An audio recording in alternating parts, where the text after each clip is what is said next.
दी छोड़ सतगुरु रामपाल जी परमेश्वर जी की जय हो। सत्साई भाई और बहनों, दया परमपिता परमेश्वर सारी सृष्टि के रचनहार सतगुरु रामपाल जी भगवान की, जिनके शुभ आशीर्वाद से, जिनकी विशेष रजा से, कृपा दृष्टि से, मेहर से, उन्हीं के कर कमलों से लिखित एक पवित्र पुस्तक भक्ति और भगवान के ऊपर वीडियो बनाने की श्रृंखला जारी है। और इसी श्रृंखला में आज हमारा ये 14वें नंबर का वीडियो है। परमेश्वर जी के विशेष आशीर्वाद से ये कार्य संपन्न हो पा रहा है। परमेश्वर जी ने विशेष आशीर्वाद दे के ये सेवा हम साथ संगति से जुड़े हुए सत्सेवक भाई बहनों को सौंपी है, ताकि हम परमेश्वर जी के ज्ञान को आधार बनाकर, उनके तत्व ज्ञान को आधार बनाकर, उन्हीं के कर कमलों से लिखित पुस्तकों के अंदर जो गूढ़ रहस्य भक्ति मार्ग से संबंधित लिखे हुए हैं तथा उनके सत्संगों में जो भक्ति का सार है उसको अच्छे से जानकर, पहचान कर, समझ कर उनके शत भक्ति मार्ग पर, उनके चरणों में अपने आत्म कल्याण के लिए दृढ़ हो जाएं। तो भाई और बहनों, आज के वीडियो की हम शुरुआत करें, क्योंकि आज का वीडियो विशेष तौर पर प्रश्नोत्तरी को लेकर है। यानी कुछ वे लोग जो संत रामपाल जी के सत्संग सुनकर और अध्यात्म को अच्छे से जानने की चाहत में उनसे सवाल जवाब किया करते थे, उन्हीं सवाल जवाबों को लेकर सतगुरु रामपाल जी परमेश्वर जी ने आगे इस पुस्तक में अपने कर कमलों से भक्ति मार्ग के बहुत सारे गूढ़ रहस्य लिखे हैं, बहुत सारी जानकारियां हमें उपलब्ध करवाई है। अतः इनकी भी हमें जानकारी होना बहुत ज़रूरी है, अन्यथा कोई भी व्यक्ति हमारे अंदर शंका पैदा कर सकता है। तो परमेश्वर सतगुरु रामपाल जी भगवान ने सृष्टि रचना को लेकर, ऊपर के लोकों को लेकर तथा भक्ति मार्ग से संबंधित कुछ शंकाओं को लेकर बहुत सारी बातें इस पुस्तक में लिखी हैं, जिनके ऊपर हम आगे बढ़ेंगे। तो आगे बढ़ें उससे पहले गुरुदेव भगवान का आशीर्वाद प्राप्त करते हैं। बंदी छोड़ सतगुरु रामपाल जी भगवान की जय हो। परम पिता परमात्मा, सारी सृष्टि के रचनहार, कुल मालिक, असंख्य ब्रह्मांडों के स्वामी, जगत गुरु, तीनों लोकों में प्रवेश करके सबका भरण पोषण करने वाले राजाधिराज, आत्माधार, नाथों के नाथ, देवों के देव महादेव, सर्वेश्वर महेश्वर, मृत्युंजय, अजरो अमर, आदि अनादि सनातनी प्रभु, जगत पिता जगदीश्वर, श्री श्री 1008 की उपाधि के वास्तविक अधिकारी, अकाल मूरत सौद स्वरूपी राम वासुदेव, सर्वगतम ब्रह्म, परम पूज्य, प्रथम पूज्य, परम संत, परम पुरुष, परम धनी, परम दयालु, सत्य कबीर, हक्का कबीर, अल्लाहु कबीर, अल्लाहु अकबर, बाखबर, अल्लाह ताला, जगत के तारणहार, जगत के मुक्तिदाता, जगत के जगन्नाथ, हारे के सहारे, हिंदुओं के राम, मुसलमानों के अल्लाह, सिखों के वाहेगुरु, ईसाइयों के मसीह, दया के सागर दयानिधि, करुणा के सागर करुणानिधि, स्वयंभू परिभू, संकट मोचन, कष्ट हरण, मंगल करण, दुख भंजन, अविगत कबीर, निर्विकार निर्विषम परमात्मा, अलय अलेख सतगुरु,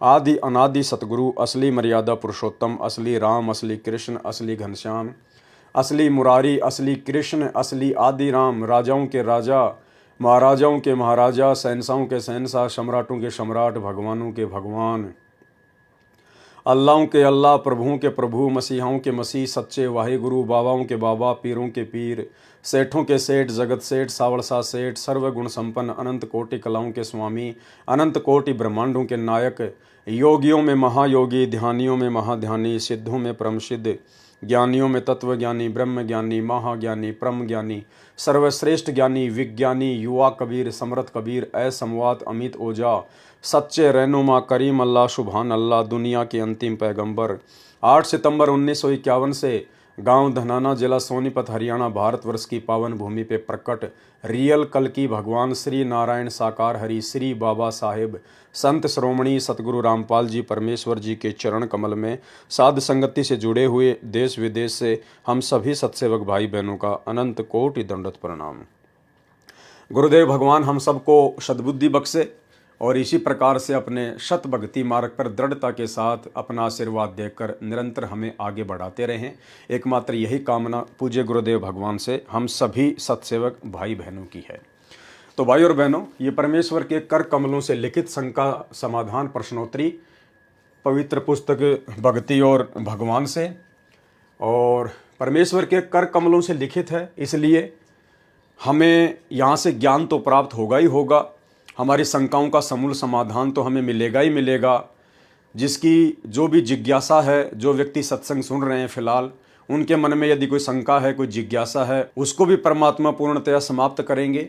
और परमेश्वर के कर कमलों से लिखित होने के कारण यदि हम इस पुस्तक को पढ़ते हैं तो भाई और बहनों, हमारा ज्ञान यज्ञ और ध्यान यज्ञ, हमारे 2 यज्ञ बनते हैं और हमें पुण्य की प्राप्ति होती है। शंका समाधान प्रश्नोत्तरी। पूज्य संत रामपाल जी महाराज के चरणों में सादर प्रणाम। मैंने आपसे फोन पर भी कई प्रश्नों के उत्तर प्राप्त किए। कुछ प्रश्नों के उत्तर परिभाषा प्रभु की सुनकर स्वयं ही मिल जाते हैं और कुछ के फोन पर पूछ लिए हैं। कृपया मेरे निम्नलिखित प्रश्नों का उत्तर देने का कष्ट करें। यानी शुरुआत में जब परमेश्वर ने भक्ति मार्ग की शुरुआत की थी और जब परमेश्वर ने सन 2000 में करोथा आश्रम बनाया, तो उस समय परमात्मा मोबाइल फ़ोन पर भी या लैंडलाइन फ़ोन पर भी अपने भक्तों की या आम समाज की शंकाओं का समाधान स्वयं ही किया करते थे। तो साधक कह रहा है कि मैंने बहुत सारे सवालों के जवाब तो आपसे फ़ोन पर प्राप्त कर लिए थे। कुछ मैंने आपकी जो पुस्तक है परिभाषा प्रभु की, मैंने उसको पढ़ा, उससे मैंने काफ़ी कुछ समाधान प्राप्त कर लिए थे। कुछ एक सवाल मेरे मन में और हैं जिनको मैं जानना चाहता हूँ। तो उन्होंने परमेश्वर के पास में एक लेटर लिखा, एक चिट्ठी लिखी और अपनी शंकाएं जाहिर की। और क्या कहा? प्रश्न नंबर 1, पुस्तक गहरी नज़र गीता में मैंने पढ़ा है कि हम सारी आत्माएं काल के जाल में कैसे फंसी, और ये भी जाना कि सतगुरु जी की कृपा से हम सतलोक पुनः फिर जा सकती हैं। क्या कह रहे हैं कि सतगुरु जी की कृपा से ही हम पुनः सतलोक जा सकती हैं। यानी भाई और बहनों, सतगुरुदेव भगवान परम पूज्य परमेश्वर सतगुरु रामपाल जी भगवान स्वयं ही कबीर परमात्मा है, कबीर प्रभु हैं। और अपने आप को छुपाते हुए, अपने तेज पुंज के शरीर को हल्का करते हुए, क्योंकि गुरुदेव भगवान कहते हैं, धन सतगुरु उपदेश देवा 84 ब्रह्म मेट ही, तेज पुंज अन्य देह धरकर इस विध हमको भेंट ही।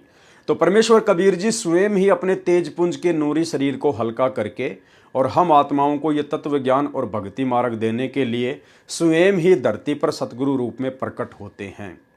और एक सत्संग में गुरुदेव भगवान ने बताया कि अगर सतगुरु ना हो तो ये काल आपको आगे का रास्ता नहीं दे सकता। सुनिए।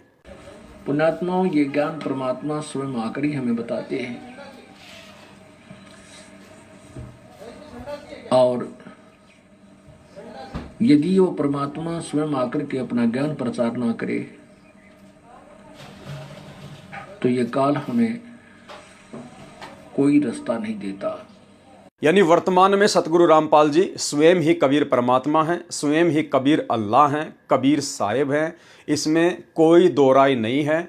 और इसीलिए हम सभी सत्सेवक भाई बहनों ने अपने पूज्य परमेश्वर कबीर जी को, जो कि सतगुरु रूप में धरती पर प्रकट हैं, उनकी पहचान करके, और जो नकली कबीर आम समाज में प्रचलित है, एक दाढ़ी मूंछ वाली कबीर जी की समझे जाने वाली काल्पनिक फोटो, नकली फोटो, उस फोटो को साध संगति से जुड़े हुए हम सभी सत्सेवक भाई बहनों ने फाड़ फाड़ कर अपने घरों से बाहर कर दिया है, क्योंकि हमें असली कबीर की पहचान हो चुकी है।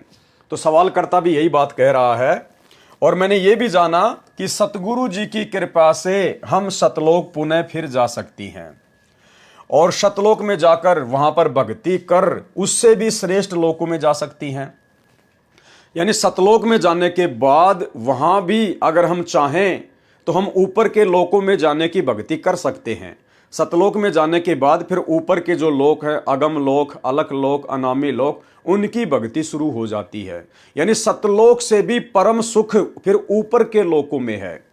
तो कह रहा है कि मैंने ये भी जाना उस पुस्तक में कि सतलोक जाने के बाद यदि हम ऊपर के लोकों में जाना चाहें तो उसकी भक्ति भी सतलोक में जाने के बाद ही करनी होती है, और सतलोक में जाकर वहां पर भक्ति कर उससे भी श्रेष्ठ लोकों में जा सकती हैं और भगवान में लीन भी हो सकती हैं। पहले भगवान अकेले थे और एक से अनेक होना चाहा, तो जब भगवान ने एक से अनेक होना चाहा और फिर जब सभी आत्माएं अगर फिर भगवान में लीन हो गई बहुत ज़्यादा समय बाद भक्ति करके, तो भगवान फिर से एक ही रह जाएंगे। यदि वो फिर अनेक होना चाहें तो फिर अनेक हो सकते हैं। क्या पता ऐसा चक्कर कब से चलता आ रहा हो।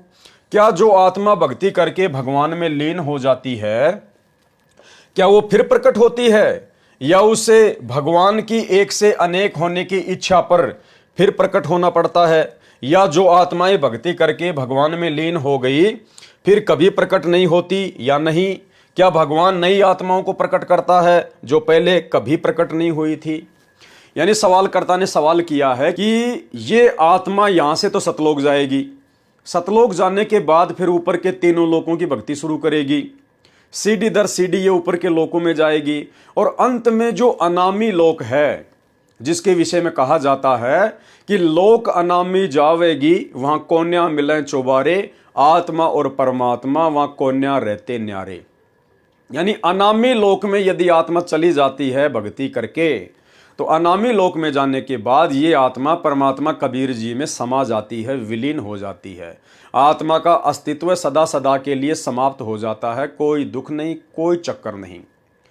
तो इन्होंने शंका जाहिर की है कि यदि आत्मा भक्ति करके और अनामी लोक में जाके और परमात्मा कबीर जी में समा गई, उस शब्द में समा गई, तो क्या उसके बाद परमात्मा यदि फिर से कभी दोबारा से सृष्टि की रचना करना चाहें, तो क्या फिर से परमात्मा उन आत्माओं को उसी प्रकार से वापस जो है वो सर्जन करेगा, वो प्रकट करेगा? अगर परमात्मा दोबारा से सृष्टि करना चाहे तो क्या फिर से परमात्मा उन आत्माओं को फिर से प्रकट करेगा? इस प्रकार तो फिर आत्माएं सतलोक में आएंगी, फिर आत्माओं को काल के जाल में फंसना पड़ेगा, फिर यहाँ पे गधे कुत्ते सुअर बनने पड़ेंगे। तो ये चक्कर कब से चलता आ रहा है? क्या ये चक्कर समाप्त होता है? क्या सृष्टि दोबारा से नहीं रची जाएगी? ये सब उसने जानना चाहा। तो गुरुदेव भगवान ने क्या जवाब दिया? प्रिय जिज्ञासु भगत, यानी जो सवाल कर रहा है वो जिज्ञासु व्यक्ति है, वो भक्ति और भगवान के विषय में जानने का इच्छुक है। परमात्मा ने 4 प्रकार के भगत बताए: अर्थार्थी, आर्थ, जिज्ञासु और ज्ञानी। अर्थार्थी वो होता है जो केवल धन प्राप्ति के लिए वेदों के अनुसार साधना करता है। आर्थ वो होता है जो केवल संकट निवारण के लिए वेदों अनुसार ही साधना करता है। जिज्ञासु वो होता है जो केवल जानकारी इकट्ठा करना चाहता है और जानकारी इकट्ठा करके फिर खुद ही वो वक्ता बनना चाहता है, वाहवाही का पात्र बनना चाहता है। चौथे नंबर का है ज्ञानी। ज्ञानी को परमात्मा ने सर्वश्रेष्ठ बताया है कि ज्ञानी वो होता है जो ज्ञान प्राप्त करके परमात्मा की प्राप्ति करके और अपनी आत्मा का कल्याण ही करवाना चाहता है। तो सतगुरु रामपाल जी परमेश्वर जी ने संकेत किया है कि जो व्यक्ति सवाल कर रहा है वो मेरा भगत नहीं है, वो केवल फिलहाल सत्संग सुन रहा है, पुस्तकें पढ़ रहा है और वो जिज्ञासु व्यक्ति है। तो परमेश्वर ने उसकी शंकाओं का समाधान किया है। आपका पत्र मिला जिससे पता चला कि आपकी परमात्मा के अंदर विशेष रुचि है। यह नया ज्ञान होने के कारण ढेर सारी शंकाओं का हो जाना स्वाभाविक है। आपके कुछ प्रश्न तो ऐसे हैं कि मैं उत्तर देना चाहूंगा तो भी आप समझ नहीं सकते, क्योंकि ये आध्यात्मिक मार्ग के अंतिम स्थिति के प्रश्न हैं और आपने अभी आध्यात्मिक मार्ग प्रारंभ भी नहीं किया है, यानी आपने अभी उपदेश भी नहीं लिया है, केवल प्रश्न ही कर रहे हैं। आपके प्रश्नों का भाव ऐसा है जैसे आप ही स्वयं अपने जीवन पर सोचें कि मैं पैदा कहां से हुआ, क्यों हुआ, क्या हम युवा होकर वृद्ध होते हैं, क्यों होते हैं, और मरकर फिर पैदा तो नहीं होंगे। इन प्रश्नों का उत्तर क्या आपने कभी सोचा? और भगवान ने जो कुछ करना है वह कर रहा है, हमने जो कुछ करना है प्रभु ने उसका मार्गदर्शन शास्त्रों के अंदर किया हुआ है। फिर भी प्रश्न नंबर 1 का उत्तर देता हूं। प्रभु कबीर साहिब ने ऊपर के रचे लोकों की सृष्टि की तथा वे लोक अजर तथा अमर अर्थात अविनाशी रचे हुए हैं। गुरुदेव भगवान कहते हैं कि सतलोक से लेकर अनामी लोक यानी ऊपर के 4 जो लोक हैं जो परमेश्वर ने रचे हैं वो अजर अमर हैं, उनका कभी भी विनाश नहीं होता। परमात्मा कभी भी उनको नष्ट नहीं करता, कभी भी परमात्मा उन जीवात्माओं को नष्ट नहीं करता है। प्रभु कबीर साहिब ने ऊपर के रचे लोकों की सृष्टि की तथा वे लोक अजर तथा अमर अर्थात अविनाशी रचे हुए हैं तथा उसमें रहने वाली आत्माएं भी मानव शरीर सदृश से अविनाशी रची हुई हैं, यानी आत्माओं का भी उन लोकों में कभी विनाश नहीं होता है, उनका मरण कभी नहीं होता है, उनको कोई कष्ट या दुख वहां पर नहीं है। इसलिए कोई भी आत्मा प्रभु में लीन होना नहीं चाहती। गुरुदेव भगवान कहते हैं कि सतलोक से लेकर अगम लोक तक उन लोकों में जितनी भी आत्माएं हैं और वो जो अजर अमर लोक हैं ऊपर के, वो आत्माएं कभी भी परमात्मा में लीन होना ही नहीं चाहेंगी, वो कभी लीन होना ही नहीं चाहती, क्योंकि वहां इतने सुख हैं जिनकी यहां पर कल्पना भी नहीं की जा सकती है। इसलिए वहां जाने के बाद ये आत्मा परमात्मा में लीन होना ही नहीं चाहेगी। उन सुखों को प्राप्त करने के बाद में उनका मरण कभी नहीं होता, उनको कोई कष्ट या दुख वहां पर नहीं है। इसलिए कोई भी आत्मा प्रभु में लीन होना नहीं चाहती। जैसे जिसको भी यहां पर जरा सा भी सुख है और दुख चाहे ढेर सारा भी है, फिर भी मरना नहीं चाहता। अब जैसे आज परमात्मा संत रामपाल जी के रूप में धरती पर प्रकट हैं और हम 21 ब्रह्मांड में फंसे हुए प्राणी कितने दुखी, कितने परेशान हैं, कितने चिंतित रहते हैं, कितनी समस्याओं में घिरे रहते हैं।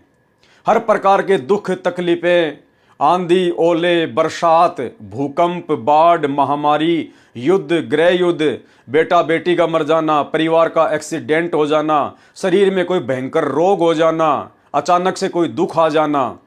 फिर भी यहां जो आदमी थोड़ा बहुत सुख प्राप्त है, जो मानता है कि मैं सुखी हूं नकली सुख को प्राप्त करके, उदाहरण के लिए जैसे कोई एमएलए है या कोई विधायक है या कोई सरपंच है, और उस व्यक्ति को आज सतगुरु रामपाल जी अपने सत्संगों के माध्यम से या संत रामपाल जी के शरण में आने के बाद उनके भगत उन लोगों को सतलोक के विषय में बताते हैं, वहां के सुखों के विषय में बताते हैं। संत रामपाल जी की शरण में आने के बाद क्या क्या सुख प्राप्त होंगे उनके बारे में बताते हैं। लेकिन वो व्यक्ति जो थोड़ा बहुत पहले से सुख प्राप्त है, वो व्यक्ति संत रामपाल जी की भक्ति की तरफ मुंह करके भी नहीं सोता है, यानी वो उन्हीं नकली सुखों में डूबा हुआ है।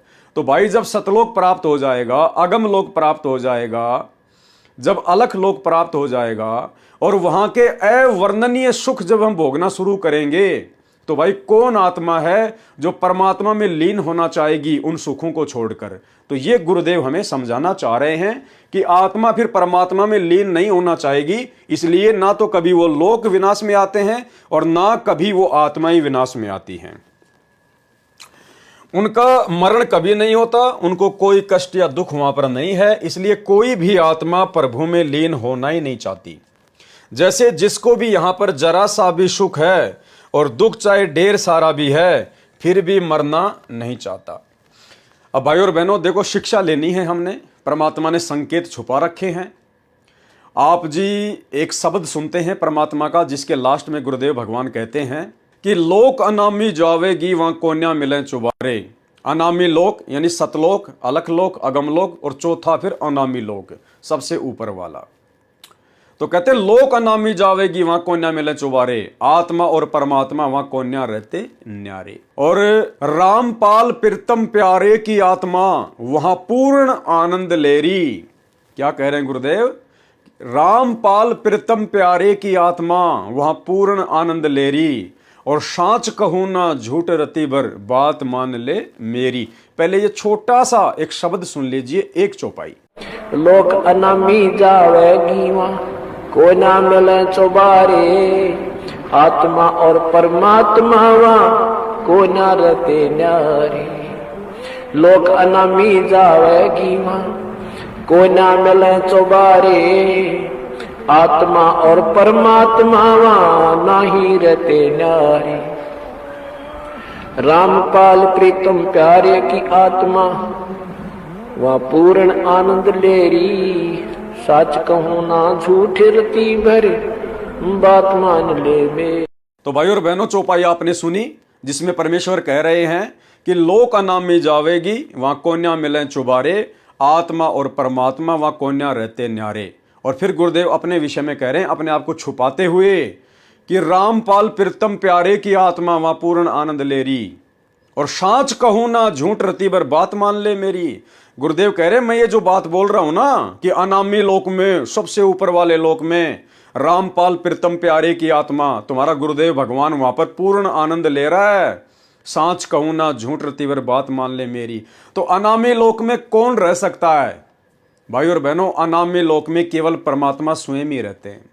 केवल सतगुरु रामपाल जी परमेश्वर, ये कबीर भगवान अकेले ही रहते हैं, स्वयं ही रहते हैं। जहां परमेश्वर सृष्टि की रचना करने से पहले भी थे, जहां परमेश्वर अकेले थे, वहां कोई आत्मा नहीं जा सकती।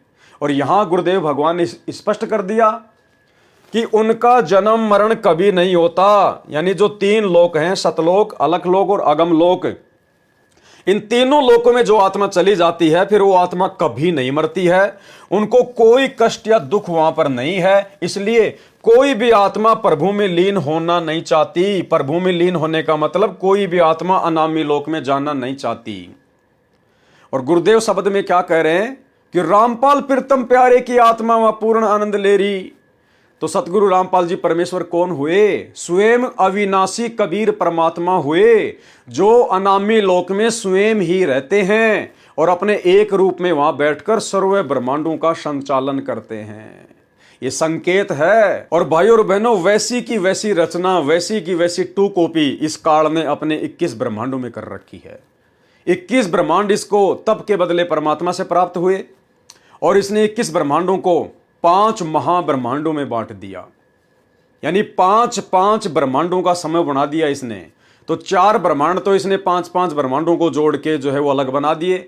और 5वां जो ब्रह्मांड है, जो चारों ब्रह्मांडों से यानी 20 ब्रह्मांड से भी बड़ा क्षेत्रफल है, वो इसने अपने स्वयं के लिए रख लिया, जिसको महाब्रह्मलोक कहते हैं। ब्रह्मलोक जिसमें केवल ये काल ही रहता है और दूसरा वहां कोई नहीं जा सकता।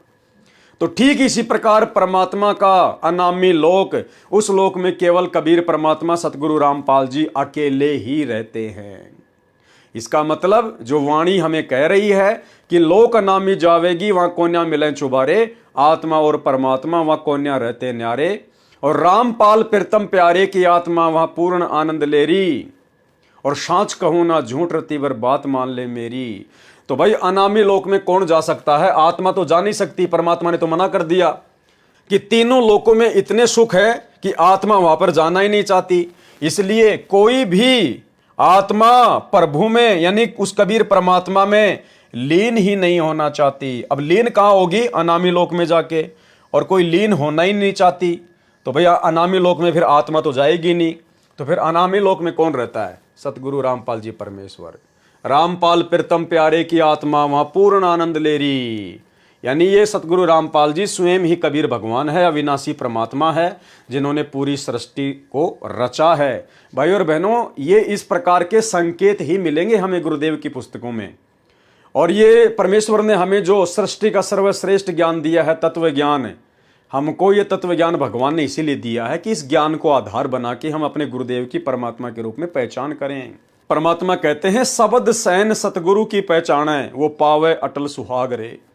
जो अपने गुरुदेव के सत्संगों में संकेतों को पहचान लेगा वही तो उनकी पहचान करेगा कि सतगुरु रामपाल जी परमेश्वर कौन है। और तभी तो हमारा वो भाव बनेगा जो परमात्मा में बनना चाहिए, जिसके बाद हमारा मोक्ष होगा। उनका मरण कभी नहीं होता, उनको कोई कष्ट या दुख वहां पर नहीं होता आत्माओं को। इसलिए कोई भी आत्मा प्रभु में लीन होना नहीं चाहती। जैसे जिसको भी यहां पर जरा सा भी सुख है और दुख चाहे ढेर सारा भी है, फिर भी मरना नहीं चाहता। सतलोक में जाकर ऊपर के 2 लोकों में जाने की भक्ति सतलोक से ही प्रारंभ होती है। देखो यहां भी परमात्मा ने स्पष्ट कर दिया कि सतलोक में जाकर ऊपर के 2 लोकों में जाने की भक्ति सतलोक से ही प्रारंभ होती है। भाई सतलोक से ऊपर 2 ही लोक थोड़ी है, 2 ही लोक थोड़ी है। सतलोक से ऊपर तो 3 लोक हैं। और गुरुदेव क्या कह रहे हैं कि सतलोक जाने के बाद ऊपर के 2 लोकों में जाने की भक्ति, यानी सतलोक से ऊपर अलखलोक और अगमलोक, मात्र 2 लोकों में जाने की भक्ति कहां से शुरू होती है? सतलोक से प्रारंभ होती है। तो सतलोक से ऊपर तो 3 लोक हैं, 2 नहीं है। अनामी लोक भी तो है। तो यहां गुरुदेव ने क्या कहा कि अनामी लोक में आत्मा नहीं जाती, फिर आत्मा सुख भोगती है अजर अमर होकर, अविनाशी होकर। अगर अनामी लोक में भी जाने की भक्ति होती तो परमात्मा यहां पर यह लिखते कि ऊपर के 3 लोकों में जाने की भक्ति, क्योंकि सतलोक से ऊपर तो 3 लोक है ना, लेकिन परमात्मा ने 2 ही लोकों का वर्णन किया है। यानी सतलोक के बाद में भक्ति करके आप जी अलख लोक में जा सकते हैं और अगम लोक में जा सकते हैं। अनामी लोक में नहीं जा सकते, क्योंकि अनामी लोक में तो स्वयं ये कबीर प्रभु सतगुरु रामपाल जी स्वयं ही वहां पर रहते हैं। ऊपर के 2 लोकों में जाने की भक्ति सतलोक से ही प्रारंभ होती है। परमात्मा ने जो सृष्टि एक बार रच दी दोबारा नहीं रचेगा। दोबारा तोड़ेगा रचेगा तो ये अविनाशी नहीं है, अर्थात ऊपर की सृष्टि ज्यों की त्यों सदा रहेगी। काल के 21 ब्रह्मांडों की सृष्टि का सत्यानाश होता रहता है, नष्ट होती रहती है, बनती रहती है। अक्सर पुरुष के लोक नष्ट होते रहते हैं, बनते रहते हैं, परंतु शतलोक, अलख लोक, अगम लोक और अनामी लोक, ये ऊपर के चारों लोक और ऊपर के 3 लोकों में जितनी भी जीवात्माएं हैं उनका कभी भी विनाश नहीं होता। परमात्मा उनको कभी भी खंड नहीं करता, उनको ज्यों का त्यों रखता है परमात्मा। इसलिए तो उनको अविनाशी लोक कहा गया है। यदि परमात्मा उनको तोड़ेगा, फिर से बनाएगा, आत्माओं को अपने अंदर संभालेगा, फिर से प्रकट करेगा, तो ना तो वो लोक अविनाशी कहे जा सकते और ना वो आत्मा अविनाशी कही जा सकती। इसलिए जो आत्माएं परमात्मा ने प्रकट कर दी हैं और जो ऊपर के लोक परमात्मा ने बना दिए हैं, वो परमात्मा कभी भी नष्ट नहीं करता, वो सदा अविनाशी रहेंगे और उनमें निवास करने वाली आत्माएं भी परम सुख का भोग भोगेंगी और सदा अविनाशी ही रहेंगी। परमात्मा ने जो सृष्टि एक बार रच दी दोबारा नहीं रचेगा, दोबारा तोड़ेगा रचेगा तो ये अविनाशी नहीं है, अर्थात ऊपर की सृष्टि ज्यों की त्यों सदा रहेगी। प्रश्न 2, साधारण मनुष्य भी भक्ति या तप साधना ज्यादा करके ये शक्ति प्राप्त कर लेता है कि सही भविष्य जान लेता है। तो पूर्ण ब्रह्म कबीर जी तो सर्वशक्तिमान है। यानी फिर इस भाई ने सवाल किया कि यहां पर एक साधारण मनुष्य भी जब तप करके सिद्धियां प्राप्त करके भविष्य जान लेता है कि आगे तेरे साथ में क्या होगा, तो सुखी होगा या दुखी होगा। लेकिन परमात्मा कबीर जी तो अंतर्यामी हैं, वो तो सब कुछ जानते थे। और जब काल ने सतलोक में तप किया अलग से राज्य प्राप्ति के लिए, तो क्या कबीर जी को यह पता नहीं था कि यह तप क्यों कर रहा है? और जब ये तप करेगा तो बहुत सारी आत्माएं इसके ऊपर आसक्त हो जाएंगी, फिर सारी आत्माएं इस काल के साथ में यहाँ आएंगी, यहाँ आने के बाद फिर नरक भोगेंगे, गधे कुत्ते सुअर बनेंगी। तो कबीर परमात्मा को क्या ये पता नहीं था? और अगर पता था तो उन्होंने हमारे को सतलोक में रोका क्यों नहीं? यानी इस प्रकार की शंकाएं भाई जाहिर कर रहा है, जो सवाल अक्सर आप और हमारे से भी काफी लोग जो सतगुरुदेव के थोड़े बहुत सत्संग सुनते हैं, आधा अधूरा ज्ञान सुनते हैं, वो हमसे भी इस प्रकार के सवाल कर लेते हैं। तो हम उनको क्या जवाब दें? साधारण मनुष्य भी भक्ति या तप साधना ज्यादा करके ये शक्ति प्राप्त कर लेता है कि सही भविष्य जान लेता है। तो पूर्ण ब्रह्म कबीर जी तो सर्वशक्तिमान हैं, वो तो सब कुछ जानते हैं। जब हम सारी आत्माएं सतलोक से काल के पास जाना चाहती थी, तो कबीर पिता तो जानते ही होंगे कि इन आत्माओं को क्या क्या कष्ट सहने होंगे। तो ये सब जानते हुए भी हमारी हां कहने पर भी उन्होंने हमें क्यों भेजा? मृत्यु लोक के बुजुर्ग लोग भी अपने बच्चों को कष्ट से बचाने की कोशिश करते हैं, चाहे बच्चे कितने ही जिद्दी क्यों ना हो, लेकिन उनको दुखों से दूर रखते हैं। कबीर पिता ये तो जानते ही होंगे कि नरक कितना दुखदाई है, दुख कैसा होता है। सर्वशक्तिमान होने पर भी अपने बच्चों को सच्चा ज्ञान नहीं दे सकते थे क्या कि इस काल का स्वरूप दुख ही देना है? उत्तर दिया गुरुदेव भगवान ने, काल के जाल में हम सभी आत्माएं स्वयं अपनी प्रबल इच्छा से इसके ढोंग पर जब ये तप कर रहा था, इसकी अदा पर हम इतने आसक्त हो गए कि अपने पिता कबीर परमेश्वर की बात भी नहीं मानी। गुरुदेव भगवान कहते हैं कि कबीर परमात्मा ने समझाया था, बताया था, चेताया था, आकाशवाणी की थी कि बच्चों इस पाखंडी के पाखंड की ओर ध्यान मत दो, तुम्हें यहां पर किस चीज की कमी है, सर्व सुख भोगो, आनंद करो, इसको जो ढोंग कर रहा वो करने दो। परमात्मा ने हमें बहुत चेताया था, बहुत आकाशवाणी की थी, बहुत प्रकार से भगवान ने हमें बताया था, समझाया था। लेकिन सतलोक में परमात्मा आत्मा को बांध के नहीं रखता। परमात्मा ने आत्मा को हमेशा स्वतंत्र रखा है। आत्मा की भी एक इच्छा होती है, जैसे यहां पर 21 ब्रह्मांड में कहते हैं मन, ऐसे ही सतलोक में आत्मा स्वतंत्र है, उसकी अपनी इच्छा होती है। अगर परमात्मा आत्मा को बांध के रखेगा या जबरदस्ती परमात्मा आत्मा के ऊपर अपना संविधान लागू करेगा, तो फिर आत्मा को स्वतंत्र नहीं कहा जा सकता। फिर सतलोक में सुख कहां है? फिर तो हम किसी और के अधीन हैं, हम तो उसके पराधीन हैं। अरे सुख तो वो होता है जो किसी के अधीन ना हो, जो किसी के पराधीन ना हो। तो गुरुदेव भगवान कहते हैं कि वहां परमात्मा ने बहुत समझाया था, आकाशवाणी की थी, लेकिन आप लोग अपनी खुद की इच्छा से इसके ऊपर आसक्ति करके इस काल लोक में आए हैं, जिसमें परमात्मा का किसी प्रकार का कोई दोष नहीं है। काल के जाल में हम सभी आत्माएं स्वयं अपनी प्रबल इच्छा से इसके ढोंग पर जब यह तप कर रहा था, इसकी अदा पर हम इतने आसक्त हो गए कि अपने पिता कबीर परमेश्वर की बात भी नहीं मानी। जैसे नादान बच्चे अपने पिताजी की इच्छा के विरुद्ध शादी कर लेते हैं, पिताजी के मना करने पर घर से निकल जाते हैं। उदाहरण, एक बार यह दास संत रामपाल दास जब सर्विस करता था तो एक नहर का निर्माण कार्य हो रहा था। वहां पर एक लड़की अपने 2 बच्चों के साथ मजदूरी करके आया करती थी। अपने बच्चों को जेठ की धूप में पेड़ के नीचे बैठाकर स्वयं मजदूरी करती थी। एक दिन वह बहुत बुरी तरह से रो रही थी। मैंने उससे पूछा कि बहन क्यों रो रही हो, क्या बात हो गई? उसने बताया कि मैं एक बहुत अच्छे घर की लड़की हूं।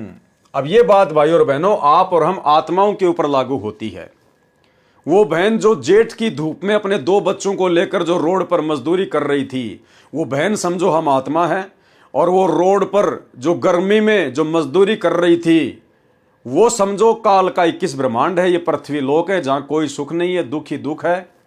और उस लड़की ने कहा कि मैं एक बहुत अच्छे घर की लड़की थी, मेरा बाप बहुत धनवान था। इसी प्रकार सतलोक में हमारा बाप कबीर परमात्मा बहुत धनवान है, सेठों का सेठ है, जगत सेठ है। एक दिन वह पूरी तरह से रो रही थी। मैंने उससे पूछा बहन क्यों रो रही हो, क्या बात हो गई? उसने बताया कि मैं एक बहुत अच्छे घर की लड़की हूं, मैंने अपने पिता की इच्छा के विरुद्ध शादी की। हम आत्माओं ने अपने पिता कबीर परमेश्वर सतगुरु रामपाल जी की इच्छा के विरुद्ध इस काल के ऊपर आसक्त होकर 21 ब्रह्मांड में आने की इच्छा जाहिर की। मैंने अपने पिता की इच्छा के विरुद्ध शादी की। जो मेरा पति है, यानी ये जो काल है, जो अब हम आत्माओं का ये पति बन गया है, वह मेरे पिता के यहां नौकर था। ये जो काल है, ये कबीर परमात्मा का सतलोक में नौकर था। कबीर काल जो पीसना और जोरा है पणियार, और ये 2 असल मजदूर है मेरे साहिब के दरबार। तो वो लड़की कह रही है कि मैं जिसके साथ शादी करके आई हूं ना, वो मेरे पिता के वहां पर मजदूरी करता था, नौकरी करता था। तो हम आत्माएं जिस काल के साथ में यहां 21 ब्रह्मांड में आ गए ना, ये काल सतलोक में कबीर परमात्मा का नौकर था, मजदूर था। वह मेरे पिता के यहां नौकर था। मैंने उसकी बातों में आकर उससे प्यार कर लिया। हमने उसके तप के ऊपर आसक्त होकर उसके 21 ब्रह्मांड में आने के लिए हां कर दी। मेरे पिताजी ने और माताजी ने बहुत मना किया। सतलोक में भी हमें कबीर परमात्मा सतगुरु रामपाल जी ने और अन्य जितनी भी आत्माएं थी, उन्होंने हमें बहुत मना किया कि मत जाओ, दुखी हो जाओगे, परेशान हो जाओगे। बहुत रोए कबीर परमात्मा सतगुरु रामपाल जी, बहुत रोए थे वहां पर। परमात्मा बहुत दुखी हुए हम आत्माओं को काल के जाल में फंसता हुआ देखकर। मेरे पिताजी ने और माताजी ने बहुत मना किया, बहुत रोए, बहुत हाथ जोड़े। भाई और बहनों, ये संकेत कर रहे हैं गुरुदेव भगवान, हम इतने कष्ट क्यों उठा रहे हैं? क्योंकि हमने अपने बाप के साथ में बहुत बड़ा दगा किया था, धोखा किया था। इस बहन की कथा के माध्यम से परमात्मा कह रहे हैं कि मैंने भी सतलोक में जब तुम काल के साथ यहां आ रहे थे ना, तो मैंने तुम्हारे आगे हाथ तक जोड़े थे। कबीर परमात्मा सतगुरु रामपाल जी ने हम नीचों से, हम आत्माओं से हाथ जोड़ जोड़ के प्रार्थना की थी कि पुण्यात्माओं मत जाओ, तुम्हें किस चीज की कमी है वो तो बताओ, तुम्हें और क्या चाहिए वो बताओ, इसके साथ मत जाओ, ये तुम्हारे साथ में बहुत बुरा कर देगा, तुम्हें बहुत ज्यादा कष्ट देगा, यातना देगा, गधा कुत्ता शुअर बनाएगा। तो परमेश्वर सतगुरु रामपाल जी हम नीच आत्माओं के लिए सतलोक में बहुत रोए, बहुत हाथ जोड़े, बहुत गिड़गिड़ाए, क्योंकि भाई अपनों का दर्द अपनों को ही होता है। आज यदि किसी का बेटा शराब पीने लग जाए, चोरी करने लग जाए, अगर उल्टे काम करने लग जाए, तो उस बाप को पता है कि आगे चल के इसके साथ में क्या बनेगी। ये पकड़ा जाएगा, पुलिस इसकी पिटाई करेगी, इसको जेल में ठोका जाएगा, इसका जीवन बर्बाद हो जाएगा। बहुत गिड़गिड़ाए, लेकिन मैंने एक नहीं मानी। वो बहन कह रही है मैंने मेरे पिता की एक नहीं मानी। इसी प्रकार हम नीच आत्माओं ने सतलोक में अपने पिता सतगुरु रामपाल जी परमात्मा की एक भी नहीं मानी। तब मुझे तथा मेरे पति को वहां से निकाल दिया। अब मेरा पति तो शराब पीता है, अब ये काल भगवान तो रोजाना 1 लाख सूक्ष्म शरीर में से गंध निकाल के खाता है, और मैं मजदूरी करती हूं, और हम आत्माएं यहां पर गधे कुत्ते सुअर बन रहे हैं, सारा दिन 2 रोटी के लिए बैल की तरह कमाते हैं। मेरा पति मेरी मजदूरी से शराब पीता है। ये काल भी अपने 21 ब्रह्मांड हम आत्माओं की भक्ति से चला रहा है। मेरा पति मेरी मजदूरी से शराब पीता है, मुझे हर रोज दुखी करता है, पीटता है। ये काल भी हमें गधा कुत्ता सुअर बना के हमारी पिटाई करवाता है। वैसे भी यहाँ पर कब पैर टूट जाए, कब एक्सीडेंट हो जाए, कब कोई आफत आ जाए, बाढ़ भूकंप आ जाए, कोई भरोसा नहीं। आज भी मुझसे शराब पीने के लिए जबरदस्ती पैसे लिए और शाम का आटा भी नहीं है। ऐसी स्थिति हो गई है। यही परिस्थिति हम सभी आत्माओं की है जो काल के जाल में फंसी है। क्योंकि साहिब कबीर ने हमें बार बार कहा था कि ये ज्योति निरंजन तुम्हें बहुत दुखी करेगा, क्योंकि ये तो मेरा मजदूर है और तुम्हें दुखी करेगा, तुम इसकी तरफ ध्यान मत दो।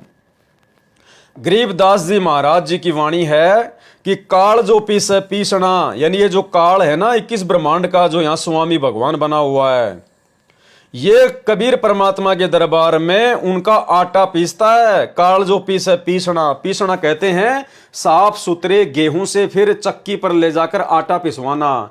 तो कहते ये जो काल है जो यहाँ पर भगवान बना बैठा है तुम आत्माओं के ऊपर, ये तो सतलोक में कबीर परमात्मा का आटा पीसता था, चक्की चलाता था, और जोरा है पणिहार, और ये जो मौत है, जो ये मृत्यु है, ये जो ये दुर्गा है, ये वहां पर परमात्मा का पानी भरती थी।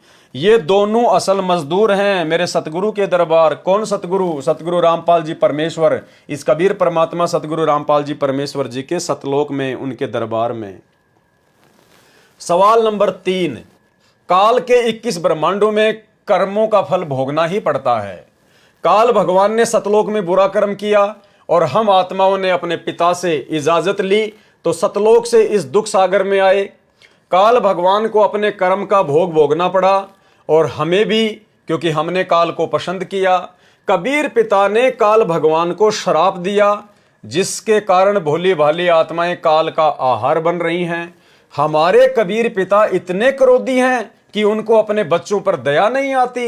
एक बार कबीर पिता का मन करता है कि अपनी सारी आत्माओं को वापस सतलोक ले जाऊं और काल के 21 ब्रह्मांडों को आग लगा दूं, लेकिन उनको अपना ही वायदा याद आ जाता है। वो कबीर पिता तो भगवान हैं, लेकिन इस बात से तो ये लगता है कि उनका मन भी मनुष्य जैसा है। जैसे गुरुदेव भगवान अपने सत्संगों में बताते हैं, पुस्तकों में लिखा है कि अपनी आत्माओं को 21 ब्रह्मांड में महादुखी देखकर तपतशिला पर जब आत्मा रोती है, बिलखती है, तड़पती है, तो उनकी तड़पड़ाहट को देखकर जब ये आत्मा गधा कुत्ता सुअर बनती है तो परमेश्वर इनके असहनीय कष्टों को देखकर उनको लगता है कि इस काल की 21 ब्रह्मांड रूपी मटके को फोड़ दूं, तोड़ दूं, नष्ट कर दूं और अपनी प्यारी आत्माओं को वापस सतलोक ले जाऊं। तो जब उस जिज्ञासु भगत ने इस प्रकार की बातें सुनी, पुस्तकों में पढ़ी, तो उसने कहा कि फिर ये तो कबीर भगवान भी एक सामान्य मनुष्य जैसा हुआ। जैसे आम व्यक्ति को कभी तो क्रोध आ जाता है, कभी वो शांत हो जाता है, तो यहां तो कबीर भगवान भी फिर एक आम व्यक्ति की तरह ही रिएक्ट कर रहे हैं। लेकिन इस बात से तो ये लगता है कि उनका मन भी मनुष्य जैसा है, जो पहले तो क्रोध में आ गया और अपनी प्रिय आत्माओं को जाने दिया काल के साथ, फिर इन आत्माओं का दुख देखकर दया से भर गया। ये दया उनको तब क्यों नहीं आई जब उन्होंने हमें काल भगवान के साथ भेजा हमारी इच्छा से? क्या कबीर जी को इस प्रश्न से मैंने नाराज कर दिया? अब देखो भाइयों और बहनों, संकेत है। अब यहां क्या लिखा है गुरुदेव भगवान ने कोष्टक के अंदर। अब सवाल करता जो जिज्ञासु भगत है वो सवाल किससे कर रहा है? सतगुरु रामपाल जी परमात्मा से कर रहा है।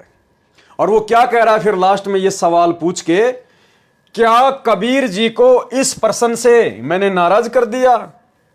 तो कौन हुए कबीर? सवाल किससे किया जा रहा है?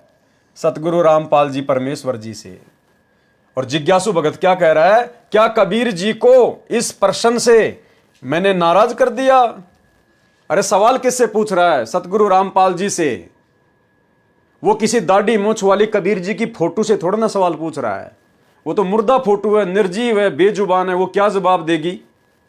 तो सवाल पूछा जा रहा है सतगुरु रामपाल जी परमेश्वर जी से, और सवाल पूछने वाला फिर अंत में कह रहा है, क्या कबीर जी को इस प्रश्न से मैंने नाराज कर दिया?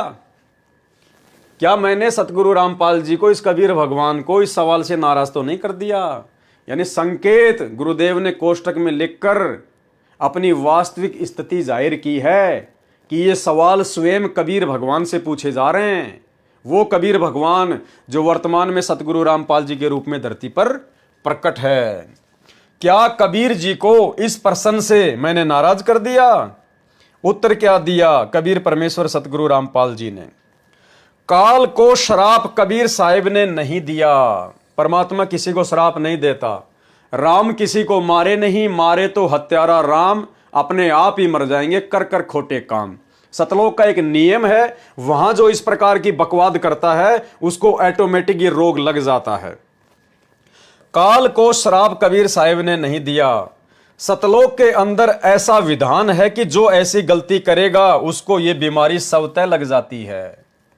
जैसे राजा ने संविधान बना दिया, यदि राजा का लड़का भी संविधान को तोड़ता है तो उसको भी उसकी सजा मिलती है। यदि प्रधानमंत्री का पुत्र किसी की हत्या कर दे तो उसको भी सजा मिलेगी।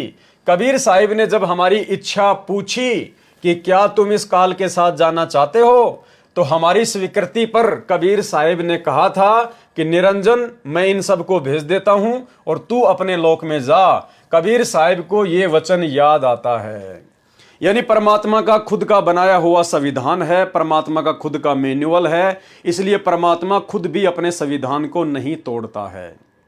सतलोक में जो इस प्रकार की गलती करता है या जो आत्मा गलती करने वाले का साथ देती है, उसका समर्थन करती हैं, तो सतलोक से बाहर निकल जाने की सजा उनको ऑटोमेटिक मिलती है। ये वहां का रूल है।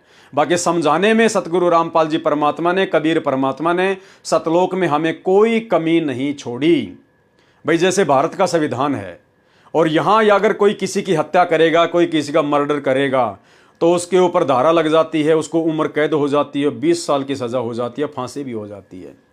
अब कल को यदि राजा का लड़का, जिस राजा ने संविधान बनाया, कल को यदि उस राजा का लड़का और यदि किसी की हत्या करने का प्रयास करना चाहे और राजा को इस बात का पता चल जाए, तो राजा तो अपने बेटे को यही कहकर समझाएगा कि भाई ये गलत काम मत कर, देख संविधान में जो किसी का हत्या करता है तो फिर उसको जेल हो जाती है, उम्र कैद हो जाती है। तो राजा उसको समझा ही सकता है बार बार अपने पुत्र को, और यदि उसके पुत्र ने वो गलती कर दी तो भाई उसके बाद संविधान तो राजा के पुत्र पर भी लागू होगा। वो राजा का पुत्र भी उस संविधान से बाहर नहीं है। तो हमने फिर अपनी इच्छा से गलती करी, अपनी इच्छा से हम काल के साथ में 21 ब्रह्मांड में आए, तो फिर ऑटोमेटिक ये जो संविधान है परमात्मा का, ये आत्माओं के ऊपर लागू हो जाता है। तो कहते हैं कबीर साहिब जी को ये वचन याद आ जाता है, अन्यथा इस काल की मटकी को तो 1 सेकंड में फोड़ के परमात्मा अपनी आत्माओं को कब का सतलोक ले जाए।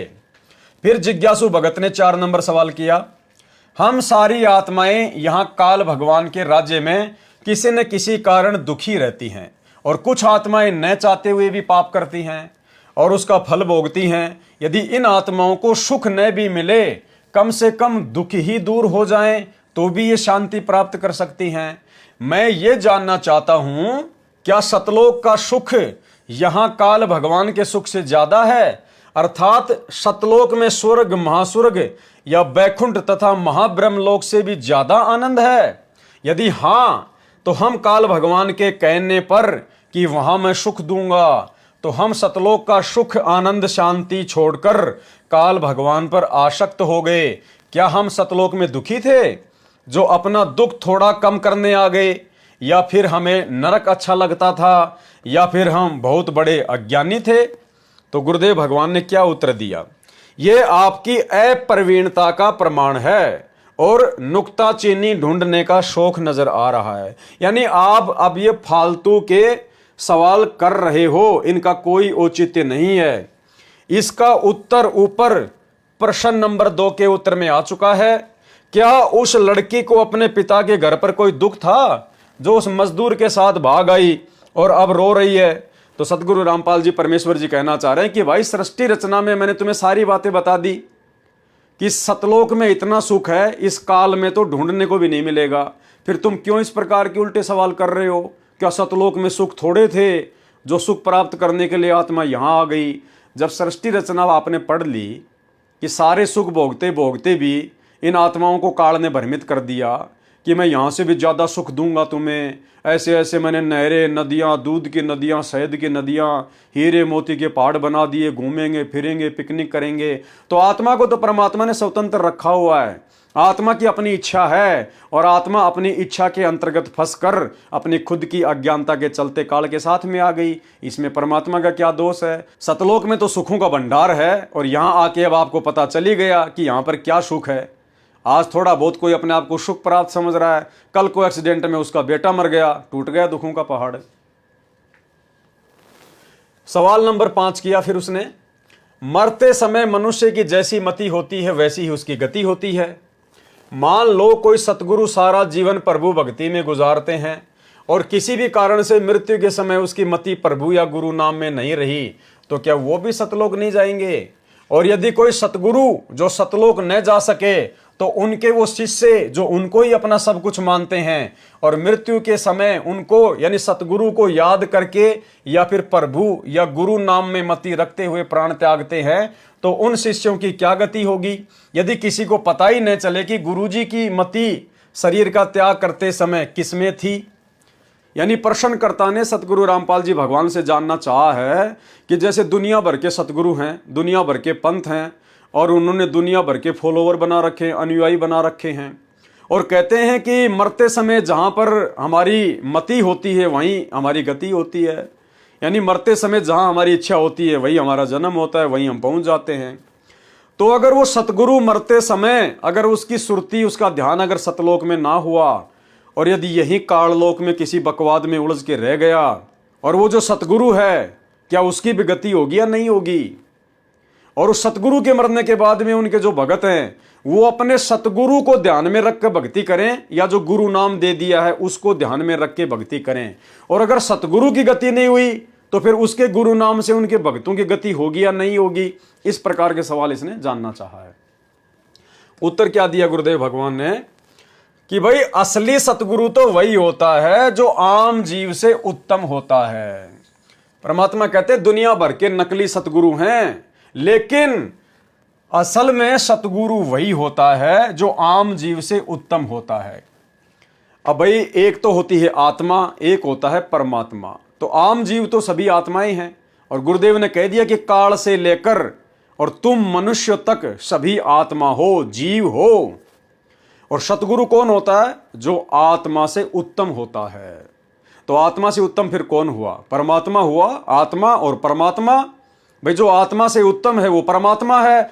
तो सतगुरु कौन हुआ फिर? स्वयं परमात्मा हुआ, कबीर साहिब हुए। सतगुरु वही होता है जो आम जीव से उत्तम होता है, जिसकी वृत्ति दिन रात प्रभु के चरणों में ही रहती है, तो अंत समय में भी प्रभु के ही चरणों में रहेगी। यदि ऐसा नहीं है तो वह झूठा सतगुरु है। अगर ऐसा नहीं है तो भाई वो नकली सतगुरु है, जैसे दुनिया भर के पंथ खोल के अपने आप को सतगुरु बना के बैठे हुए हैं। फिर उस भगत ने सवाल किया सतगुरु रामपाल जी परमेश्वर जी से, जिन लोगों के सतगुरु शरीर छोड़कर जा चुके हैं उन लोगों को भक्ति में गुरुजी का ध्यान करना चाहिए या कबीर साहिब का?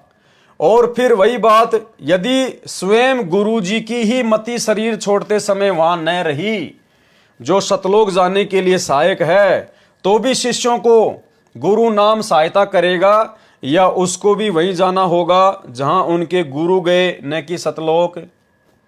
यानी सवालकर्ता सवाल कर रहा है कि जिन लोगों का सतगुरु शरीर छोड़कर जा चुका है उन लोगों को भक्ति में गुरुजी का ध्यान करना चाहिए या कबीर साहिब का? यानी आप और हमें समझा रहे हैं सतगुरु रामपाल जी भगवान कि जब मैं कल को यहाँ से वापस सतलोक जाऊंगा तो मेरे सतलोक जाने के बाद में तुम भक्तों ने किस प्रकार से भक्ति साधना करनी है, अपने गुरुजी का ध्यान करना है, अपने गुरुजी के बताए मंत्रों का ध्यान करना है, नियम मर्यादा में रह के भक्ति करते रहना है, या फिर जो दाढ़ी मूंछ वाला कबीर साहिब है उसका ध्यान लगा के भक्ति करनी है। तो जवाब क्या दिया गुरुदेव ने? पूर्ण सतगुरु सतलोक चला जाता है। जो पूर्ण सतगुरु होता है ना भाई, वो अपना काम पूरा करके, अपने मिशन को पूरा करके और फिर वो सतलोक चला जाता है। कहां चला जाता है? सतलोक में। यानी वो स्वयं कबीर परमात्मा होता है, इसलिए अपने मिशन को पूरा करके सतगुरु सीधा सतलोक चला जाता है। शिष्यों को पूर्ण मर्यादा तथा नाम जाप विधि प्रदान कर जाता है। पूर्ण परमात्मा उस संत रूप में साधकों के कार्य करता है तथा मर्यादा में रहकर भक्ति करने वाले भक्तों को सतलोक ले जाता है। अब देखो भाई और बहनों, समझने की बात है, संकेत है भाई। जब पूर्ण सतगुरु, जैसे आज सतगुरु रामपाल जी परमात्मा है, आज हमें भक्ति देने के लिए आए हुए हैं। इन्होंने हमें भक्ति दे दी, भक्ति मर्यादा बता दी, सतलोक जाने की विधि बता दी। तो पूर्ण सतगुरु सतलोक चला जाता है। मान लीजिए सतगुरु रामपाल जी परमात्मा अपना पूरा मिशन करके, अपनी लीला को पूरा करके और काल लोक के अनुसार फिर सतलोक जो है चले गए। पूर्ण सतगुरु सतलोक चला जाता है और शिष्यों को पूर्ण मर्यादा तथा नाम जाप की विधि प्रदान कर जाता है। उसके बाद क्या होता है? पूर्ण परमात्मा उस संत रूप में साधकों के कार्य करता है। भाई जब सतगुरु सतलोक ही चले गए तो उसके बाद में फिर कैसे वो कबीर परमात्मा, यदि कोई अन्य है तो उसी सतगुरु के रूप में भक्तों के कार्य पूरा करेगा? भाई जब सतगुरु सतलोक ही चला जाएगा तो उसी रूप में तो वापस धरती पर आएगा नहीं, दोबारा से अपना खेल खेलेगा नहीं। तो कैसे फिर उस सतगुरु के रूप में परमात्मा उनके भक्तों के कार्य सिद्ध करेगा? यानी अन्य कोई परमात्मा नहीं है। यहां तो परमात्मा अपने आप को परमात्मा से अलग साबित करके हमें ज्ञान समझाना चाह रहे हैं। यानी जब सतगुरु रामपाल जी परमात्मा सतलोक को चले जाएंगे, अपनी लीला पूरी करके, अपने मिशन को पूरा करके, तो हम भक्तों को डरने की जरूरत नहीं है, घबराने की जरूरत नहीं है, चिंतित होने की आवश्यकता नहीं है। सतगुरु हमें नाम दे गए, हमें भक्ति दे गए, हमारे को मर्यादाओं का पाठ पढ़ा गए। हमने उनके द्वारा दी गई भक्ति को मर्यादा में रह के करना है। और जब कभी हमारे ऊपर कोई विशेष आपत्ति आएगी, यानी जिस आपत्ति के समय सतगुरु की आवश्यकता पड़ेगी, तो ये तो समर्थ है, सौद स्वरूपी राम है। इन्होंने खाली यही तो शरीर छोड़ा है। ये खाली जिस शरीर में आज आए हुए हैं, अपनी लीला को पूरा करके, अपने मिशन को पूरा करके, इसी शरीर के साथ तो वापस सतलोक में जाएंगे। बाकी तो परमात्मा फिर अपने भगत के लिए कहीं भी प्रकट हो सकता है, कहीं भी प्रकट हो सकता है। परमात्मा तो सौद स्वरूपी राम है, परमात्मा तो कुछ भी कर सकता है। जैसे गरीबदास जी महाराज जी थे, 65 साल तक वो छुडानी में रहे और छुडानी के लोगों की नजरों में तो वो मर गए थे। लोगों ने अंतिम संस्कार कर दिया था, उनकी समाधि बना दी थी। और उसी रूप में फिर गरीबदास जी 35 साल तक सहारनपुर में रहे।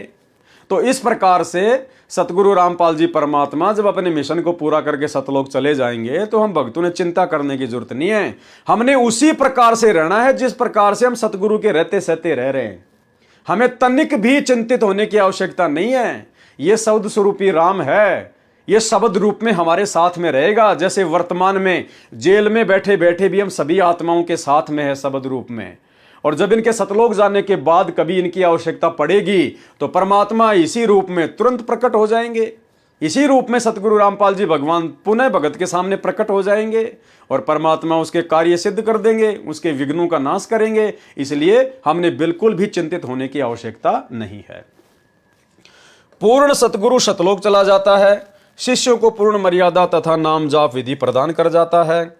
पूर्ण परमात्मा यानी स्वयं वही सतगुरु उस संत रूप में साधकों के कार्य करता है तथा मर्यादा में रहकर भक्ति करने वाले भक्तों को सतलोक ले जाता है। तथा किनको सतलोक लेकर जाता है? जो मर्यादा में रहकर भक्ति करते हैं। और भाई सतगुरु के सतलोक जाने के बाद ये बातें दिलो दिमाग से निकाल देना कि कोई भी आत्मा पूर्णतया मर्यादा में रहकर भक्ति कर लेगी। अरे टीचर क्लासरूम में है, बच्चों को पढ़ा रहा है। जब तक टीचर क्लास में है तो बच्चे शांत हैं, बच्चे डर के मारे पढ़ रहे हैं, पिटाई के डर से। और जैसे ही टीचर क्लास से बाहर निकलता है, देखो जरा उन बच्चों को, वही एक दूसरे के साथ में हंसी मजाक, मार पीट, एक दूसरे को पैन मारना, फुट्टा मारना, लड़ाई झगड़ा करना, उछल कूद करना, बाथरूम के लिए भाग जाना, पुस्तकों को बैग के अंदर डाल देना।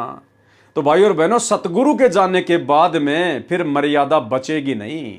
आत्मा पूर्णतया मर्यादा में रह के भक्ति कर नहीं पाएगी। जैसे आज देख लो वर्तमान में, आज तो सतगुरु रामपाल जी भगवान धरती पर हैं और थोड़े से समय के लिए परमात्मा खाली हिसार की जेल में जाके बैठे हैं। हमारे से 100, 200, 400 किलोमीटर दूर जाके हिसार जेल में बैठ गए। और जैसे ही बरवाला कांड के बाद गुरुजी हिसार जेल में जाके बैठे, देख लो पीछे से सतलोक आश्रम मैनेजमेंट हरियाणा ने कितनी कुबद कर दी। सारी मर्यादाएं खुद भी तोड़ दी और संगत से भी तुड़वा दी। जबकि अभी तो गुरुजी सतलोक में नहीं गए, अभी तो परमात्मा धरती पर ही है। खाली थोड़े समय के लिए हिसार जेल में जाके बैठे अपने मिशन के लिए। और इतनी सी देर में, यानी धरती पर परमात्मा हमसे थोड़ा सा ही दूर हुए और इतनी सी देर में गुरुजी के बेटा बेटी भाई बंधु रिश्तेदार, ये कोऑर्डिनेटर और इनके पीछे लगी हुई लाखों की संगत, देखो इन लोगों ने किस प्रकार से 2019 में कांग्रेस सरकार का समर्थन कर दिया खुलेआम। कांग्रेस सरकार को वोट डलवा दिए, कांग्रेस की रैलियों में भक्तों को उनका कुत्ता बना दिया, जो कि भक्ति मर्यादाओं के विरुद्ध है। 2024 में उसी सतगुरु के परिवार के द्वारा, उन कोऑर्डिनेटरों के द्वारा संगत को बीजेपी का कुत्ता बना दिया गया, बीजेपी का समर्थन करवाया, नरेंद्र मोदी की रैलियों में बसें भर भर के ले गए, जगह जगह आश्रम खोल दिए, भक्तों का समय और श्वासें बर्बाद करवाई जा रही है, उनके पैसे का दुरुपयोग किया जा रहा है, इन पत्थरों में बर्बाद करवाया जा रहा है। भक्ति करनी है घर बैठ के करो ना, घर भी तो आश्रम है। लेकिन जगह जगह दुकानें खोल दी धार्मिक धंधे के लिए, हॉस्पिटल खोल रहे हैं आश्रमों में, दुनिया भर की ड्रामेबाजी कर दी उन आश्रमों में, पैसे का दुरुपयोग। धनाना गांव में स्टेडियम बना दिया 50 लाख रुपए का। गुरुजी तो गेम देखने के लिए मना करते हैं, इन्होंने लोगों के खेलने के लिए बना दिए। गांव वालों के लिए बसें चला दी, रोडे बना रहे, एम्बुलेंस चला दी, गुंडों की सीबीआई जांच का समर्थन कर दिया, जगत के साथ यारी दोस्ती कर रहे हैं, जाट आरक्षण में भक्तों को बैठा दिया, रक्तदान दे दान के नाम पर व्यापार। अरे भाई, अभी तो गुरु सतलोक भी नहीं गया, अभी तो गुरुजी हरियाणा में ही हैं। इन आश्रमों से गुरुजी ज्यादा दूर नहीं है, गुरुजी अपने परिवार वालों से ज्यादा दूर नहीं है, खाली 100-200 किलोमीटर दूर हिसार की जेल में बैठे हैं। और इन्होंने इतनी सी देर में इतने पाखंड कर दिए काल प्रेरणा से। तो भाई, जिस दिन सतगुरु अपने मिशन को पूरा करके सदा के लिए सतलोक चले जाएंगे, भाई उसके बाद क्या होगा? कौन मर्यादा में रहेगा? कौन भक्ति करेगा? किसको डर रहेगा? किसी के ऊपर अंकुश ही नहीं रहेगा। इसलिए तो गुरुदेव भगवान अपने इस वीडियो में बार बार कहते हैं कि अगर तुम मेरे रहते सहते पार नहीं हुए तो मेरे जाने के बाद कभी पार नहीं हो पाओगे, क्योंकि मेरे सतलोक जाने के बाद तो तुम्हारे ऊपर कोई अंकुश नहीं होगा, कोई डर नहीं होगा। सुनिए सत्संग। चलो मान ले ईब आपने सुख भी हो गया, रह भी गए, और कंटिन्यूस 5-6 जन्म आपके मनुष्य के भी हो जाएंगे ईस कमाई थे वर्तमान के भक्ति से। और आगे श्रद्धा, क्योंकि आगे घटेगी जब दास यहाँ मौजूद है। अभी गलती करोगे तो आगे कौन से पार हो जाओगे तुम। अब तो हर तरह से मर्यादा आपको समझाता हूँ, ये बताता हूँ ये गलती मत करो, तुम्हें फाउल पॉइंट बताता हूँ कि ये पॉइंट फाउल है, तेरा नाम खंड हो गया। तो अब भी जर रह जाओगे तो फिर आगे कैसे पार होगे तुम। जब ये दास चला जाएगा सतलोक, फिर तुम पर अंकुश नहीं रहेगा, ज्ञान तो रहेगा, लेकिन कुछ ऐसी मर्यादा बन जाएंगी जो पुण्यात्मा बचपन से ही भक्ति अपने बच्चों को रंग में रंग देंगे, वो आने वाले समय में इतना जल्दी नहीं बिगड़ेंगे। और जो वर्तमान में बिगड़ जाएगा तो आगे गलती हुई पड़ी है उस है। तो इसलिए इस समय को ज्यादा नहीं बढ़ाना आपने। इसलिए भाई और बहनों, आप और हम सभी आत्माओं ने, जो भी आत्माएं साथ संगति से जुड़ी हुई हैं, सत्सेवक हैं, हम सभी भाई बहनों ने डर के भक्ति करनी है। और कोशिश करो 100% कि हे पूज्य गुरुदेव सतगुरु रामपाल जी भगवान, हे परमात्मा, अपने धरती पर इसी रूप में रहते सहते हमें यहां से सतलोक भेज दो। बाद में परमात्मा बाद ही है, कोई भरोसा नहीं है। हम जीव ही हैं, 2 कोटि के प्राणी हैं, कोई भरोसा नहीं कब ये काल हमें भ्रमित कर दे, आपकी मर्यादा तोड़ बैठे और परमात्मा फिर वही सदा सदा के लिए कष्ट उठाने को बाध्य हो जाएंगे। तो भाई और बहनों, ये पुस्तकों में बहुत सारी बातें हैं, ये गूढ़ रहस्य हैं, इनको हमने बहुत ही सावधानी से पढ़ना है और अपने जीवन में अमल भी करना है। और हमने बहुत ही, क्योंकि ये बहुत ही सूक्ष्म पॉइंट है भाई और बहनों, हमने इन चीज़ों को हल्के में लेके नहीं चलना है। पूर्ण सतगुरु सतलोक चला जाता है, शिष्यों को पूर्ण मर्यादा तथा नाम जाप विधि प्रदान कर जाता है, पूर्ण परमात्मा उस संत रूप में साधकों के कार्य करता है तथा मर्यादा में रहकर भक्ति करने वाले भक्तों को सतलोक ले जाता है। फिर 7वां नंबर सवाल किया, कबीर साहिब के साथ जो 4 बच्चे रहते थे और गरीबदास जी के 6 बच्चे क्या उसी जन्म में सतलोक चले गए थे? फिर सवालकर्ता ने सवाल किया कि गरीबदास जी के तो 6 बच्चे थे, 2 लड़की और 4 लड़के, और कबीर जी के भी 2 बच्चे थे, एक कमाल नाम का लड़का और कमाली नाम की लड़की, क्या वो उसी जन्म में पार हो गए थे? यानी बहुत सारे भाई बहनों को ये शंका है ना कि भाई नानक जी पार हो गए, दादू जी पार हो गए, इब्राहिम सुल्तान पार हो गया, क्योंकि परमात्मा अपनी वाणी में कहते हैं, हम सुल्तानी नानक तारे दादू को उपदेश दिया, जाति जुलाहा भेद न पाया, काशी माए कबीर हुआ। तो दास को परमात्मा ने प्रेरणा की और दास ने बहुत सारी वीडियो बना के आप भाई बहनों को समझाया कि भी भक्ति का प्राइम टाइम तो परमात्मा ने पिछली पीढ़ी को निश्चित कर रखा है। अरे जब आवे 5505 तब ये वचन मेरा होगा साचा, 5000 और 500 जब कलयुग बीत जाए, महापुरुष फरमान तब जग तारन को आए। जीव आत्माओं को पार करने का समय, पूर्णतया सतलोक भेजने का समय तो ये कलयुग की बिचली पीढ़ी है। आज से पहले जितने भी 64 लाख शिष्य थे परमात्मा के, वो सब के सब काल के जाल में रहे। तो नानक जी भी तो 64 लाख में थे, वो कहां से पार हो जाएंगे? कमाल और कमाली भी तो 64 लाख में थे, वो कहां से पार हो जाएंगे? और गरीबदास जी की जो 6 संतान थी, तो गरीबदास जी का पंथ 12वां पंथ है, और 12वें पंथ में तो काल का फुरमाना चलेगा, क्योंकि काल कहता है कि द्वादश पंथ नाम जो ले ही, द्वादश पंथ यानी 12वां पंथ, द्वादश पंथ नाम जो ले ही हमरे मुख में आन समोई। यानी गरीबदास जी के पंथ में जो व्यक्ति नाम दीक्षा लेगा वो तो असंख्य जन्म पार नहीं होगा, वो तो पार हो ही नहीं सकते। लेकिन यहाँ सतगुरु रामपाल जी भगवान अपने आप को छुपाएंगे, क्योंकि परमेश्वर ने देखो हमसे भक्ति करवानी है। और जब हम शुरुआत में परमात्मा के सत्संग सुनते हैं तो परमात्मा तो छोटे बच्चे से लेकर और जिसको सार नाम तक मिल गया उन सब के लिए सत्संग करते हैं। तो परमेश्वर कभी ये नहीं कहेंगे कि वो पार नहीं हुए, परमात्मा तो ये कहेंगे कि वो पार हो गए। लेकिन पार कहाँ तक हुए? वो पार केवल इतने हुए कि उनको दोबारा से मनुष्य जन्म मिलता हुआ आ रहा है, और वर्तमान में वो सभी 64 लाख आत्माएं इस कलयुग की बिचली पीढ़ी में फिर से आएंगी, फिर से मनुष्य जन्म लेंगी, सतगुरु रामपाल जी की भक्ति करेंगी, और अगर पूर्ण मर्यादा में रहेंगी तो वो सतलोक जाने की अधिकारी बनेंगी। कबीर साहिब के साथ जो 4 बच्चे रहते थे, कबीर साहिब के साथ में 4 बच्चे नहीं रहते थे, केवल 2 ही थे। और गरीबदास जी के साथ 6 क्या उसी जन्म में सतलोक चले गए थे? तो गुरुदेव ने उत्तर दिया है, ये आपके अधूरे ज्ञान का ही प्रमाण है। क्यों? क्योंकि आपने कबीर साहिब जी के 4 बच्चे लिखे हैं, जबकि उनके 2 मुंह बोले बच्चे थे, कमाल और कमाली। ये आपके अधूरे ज्ञान का ही प्रमाण है। कबीर साहिब का कोई बच्चा नहीं था और न ही कोई उनकी पत्नी थी, यानी जो 2 बच्चे उनके साथ में थे वो केवल उनके मुंह बोले थे। परमेश्वर ने मुर्दे से जिंदा किया था और फिर भक्ति के लिए अपने साथ में रखा था। 2 बच्चों जिनका नाम कमाल लड़का तथा कमाली लड़की को मृत को जीवित करके अपने पुत्र व पुत्री के रूप में साथ रखा था। अब परमात्मा ने यह जवाब नहीं दिया जो उसने पूछा, क्या उसी जन्म में सतलोक चले गए थे? यानी कबीर जी के साथ में जो कमाल और कमाली थे और गरीबदास जी के 6 बच्चे थे, क्या उसी जन्म में सतलोक चले गए थे? तो इसका जवाब गुरुदेव भगवान ने इस उत्तर में कहीं नहीं दिया, ये आप और हमारी कॉमन सेंस के ऊपर छोड़ दिया परमात्मा ने। यानी उनमें से कोई भी पूर्णतया मोक्ष प्राप्त नहीं हुआ। कमाल तो गुरुद्रोही हो गया था, गुरुद्रोही तो योगों योगों तक नरक में जाता है, और बाकी जो आत्माएं थी, जो कमाली थी और जो गरीबदास जी के 6 बच्चे से जो भक्ति पर लगे हुए थे, उनको परमात्मा अवश्य वर्तमान में मौका देगा, मनुष्य जन्म देगा। अगर भक्ति करेंगे, मर्यादा में रहेंगे तो पार होंगे। और साथ में परमात्मा ने गरीबदास जी के विषय में एक सत्संग में बताया कि उनके 2 परम शिष्य थे, संतोष दास और बनखंडी दास, उनके परम शिष्य थे। और वो भी केवल इतने ही पार हुए कि उनको भी फिर से मनुष्य जन्म लेना पड़ेगा। यानी जब गरीबदास जी के दोनों परम शिष्य ही पार नहीं हुए, सतलोक नहीं जा पाए, तो भला उनके बच्चे कहां से पार हो जाएंगे? क्योंकि बच्चे तो वैसे भी दृढ़ होकर भक्ति पर नहीं लगते। तो सुनिए छोटा सा सत्संग। अब इन बेरा गरीबदास जी आए थे, 2 संतों का प्रमाण मिला है जो सारे हरियाणा में पार हुए। एक संतोष दास, एक कलाहौड़ के अंदर उसका बनखंडी दास, उन दोनों आके वहां आश्रम बने हुए। वो भी इतने पार हुए से वो फिर जन्म लेना से उन्होंने। यानी हम डटते नहीं संत की मर्यादा पे, और फिर दोबारा उनको पार करेंगे।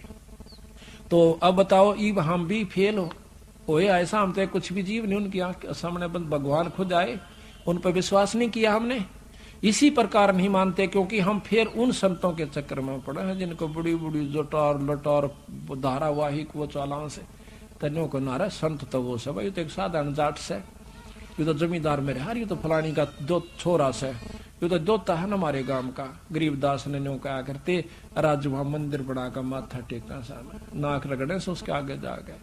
और ये फेल होता, भगवान आता है तो क्या सींग लगा का आवेगा या कोई और काम करके आवेगा, वो कारण होता है।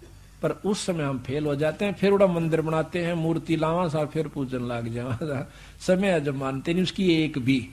अरे एक मान लेते तो एक का पार कर दे, इतना बड़ा ग्रंथ लेके बंदी छोड़, क्या उन्होंने बताया नहीं होगा, क्या उन्होंने समझाया नहीं होगा, दुनिया को बहुत कहा होगा। पर हमारा जो उल्टी बुद्धि फेर रखी काल ने, या सुलटी होना मुश्किल से, भक्ति मुश्किल नहीं है। मकर तार में ही मैदान, सूर्य संत पहुंचे सुजान, बहते को बैजान न दे, सतगुर पूरे खेवट हैं, शब्द अतीत हमारी जात, गरीब दास गुदा ना गात, शब्द अतीत हमारी जात, गरीब दास गुदा ना गात। सत साहिब। फिर सवालकर्ता ने 8वें नंबर का सवाल किया सतगुरु रामपाल जी परमेश्वर जी से, कबीर साहिब तो पूर्ण ब्रह्म है, क्या गरीबदास जी कोई साधारण आत्मा थी? गरीबदास जी को भी कबीर साहिब जितना ही लगभग आदर दिया जाता है, इसका कारण?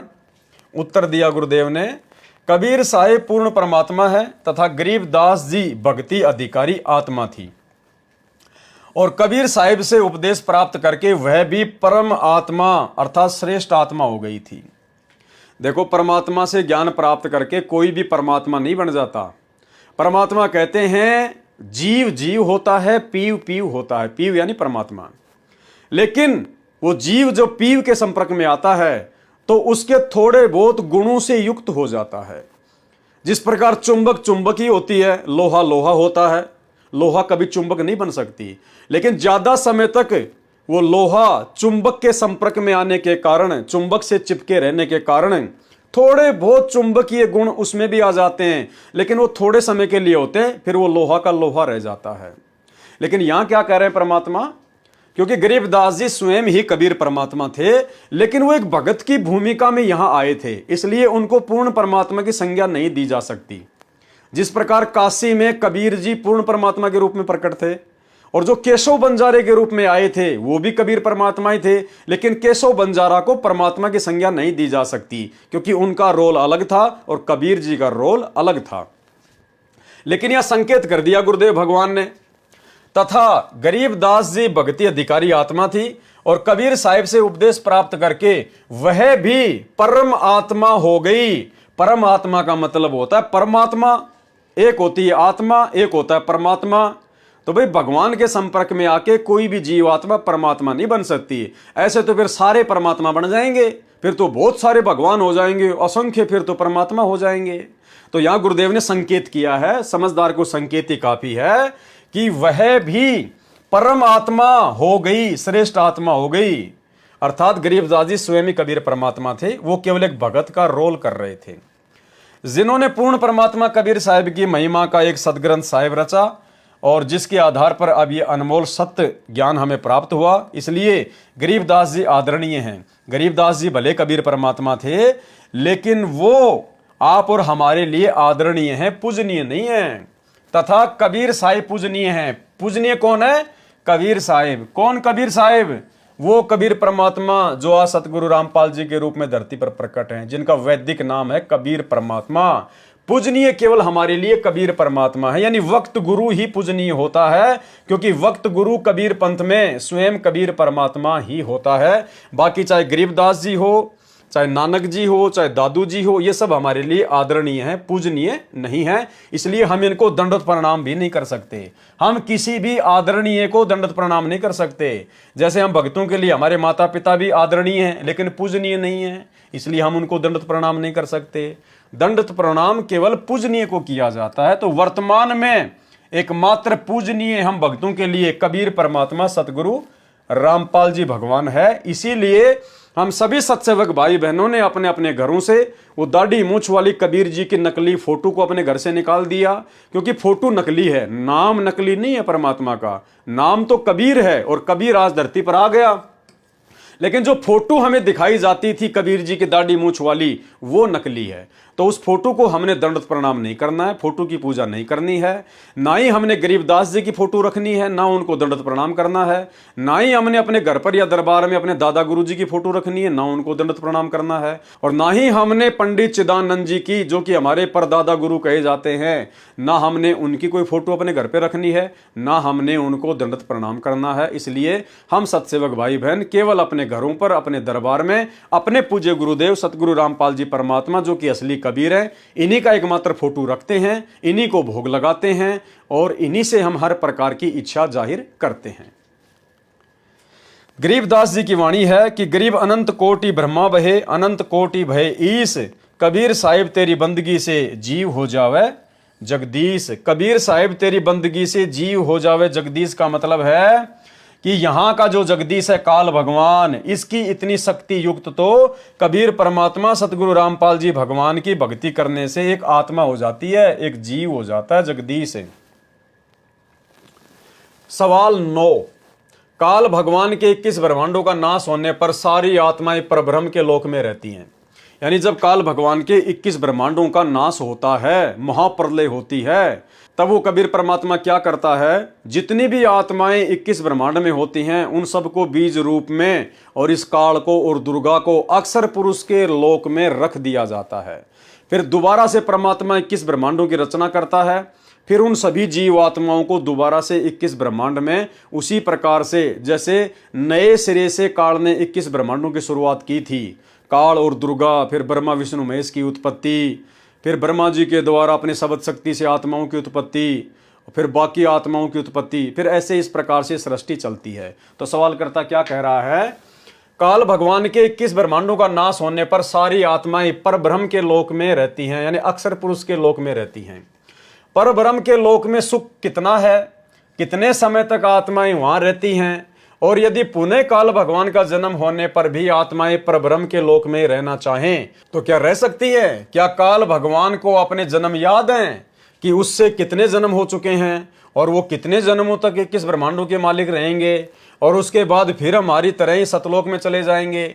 जब काल भगवान की मृत्यु होती है और इसी प्रकार परब्रह्म की मृत्यु होती है तो क्या वो भी मृत्यु का कष्ट भोगते हैं? या जैसे मृत्यु लोक के प्राणी अपने जीवन में दुख भोगते हैं, इसी तरह ब्रह्म और परब्रह्म भी अपने अपने जीवन में दुख भोगते हैं।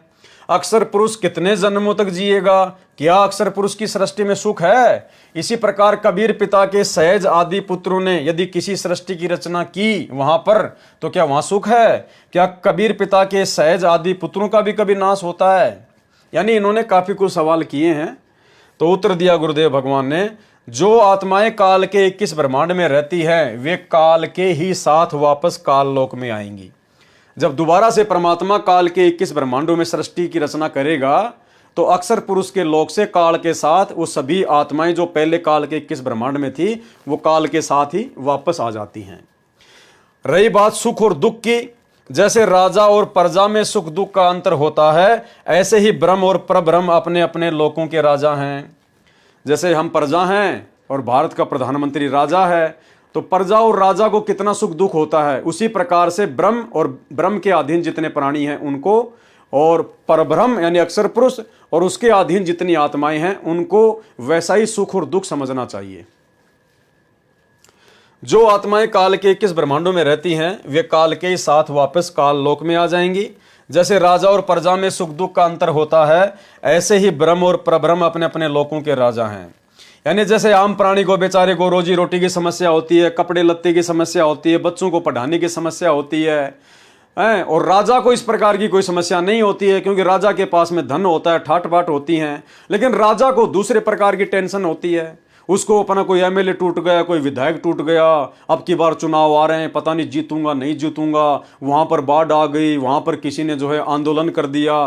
तो राजा हमेशा अपनी गद्दी को, अपने पद को लेकर चिंतित रहता है, टेंशन में रहता है। बाकी उसको खाने पीने की टेंशन नहीं, आम आदमी को खाने पीने की टेंशन रहती है। तो इसी प्रकार दुखी यहां पर ये ब्रह्म भी है और परब्रह्म भी है, दुखों में अंतर है। और दुख फिर भी होता है। सहजदास आदि पुत्रों का विनाश नहीं होगा, क्योंकि वे अब सावधान हो गए हैं, क्योंकि उन्होंने काल की दुर्दशा देख ली है। अब वे ऐसी गलती नहीं कर सकते।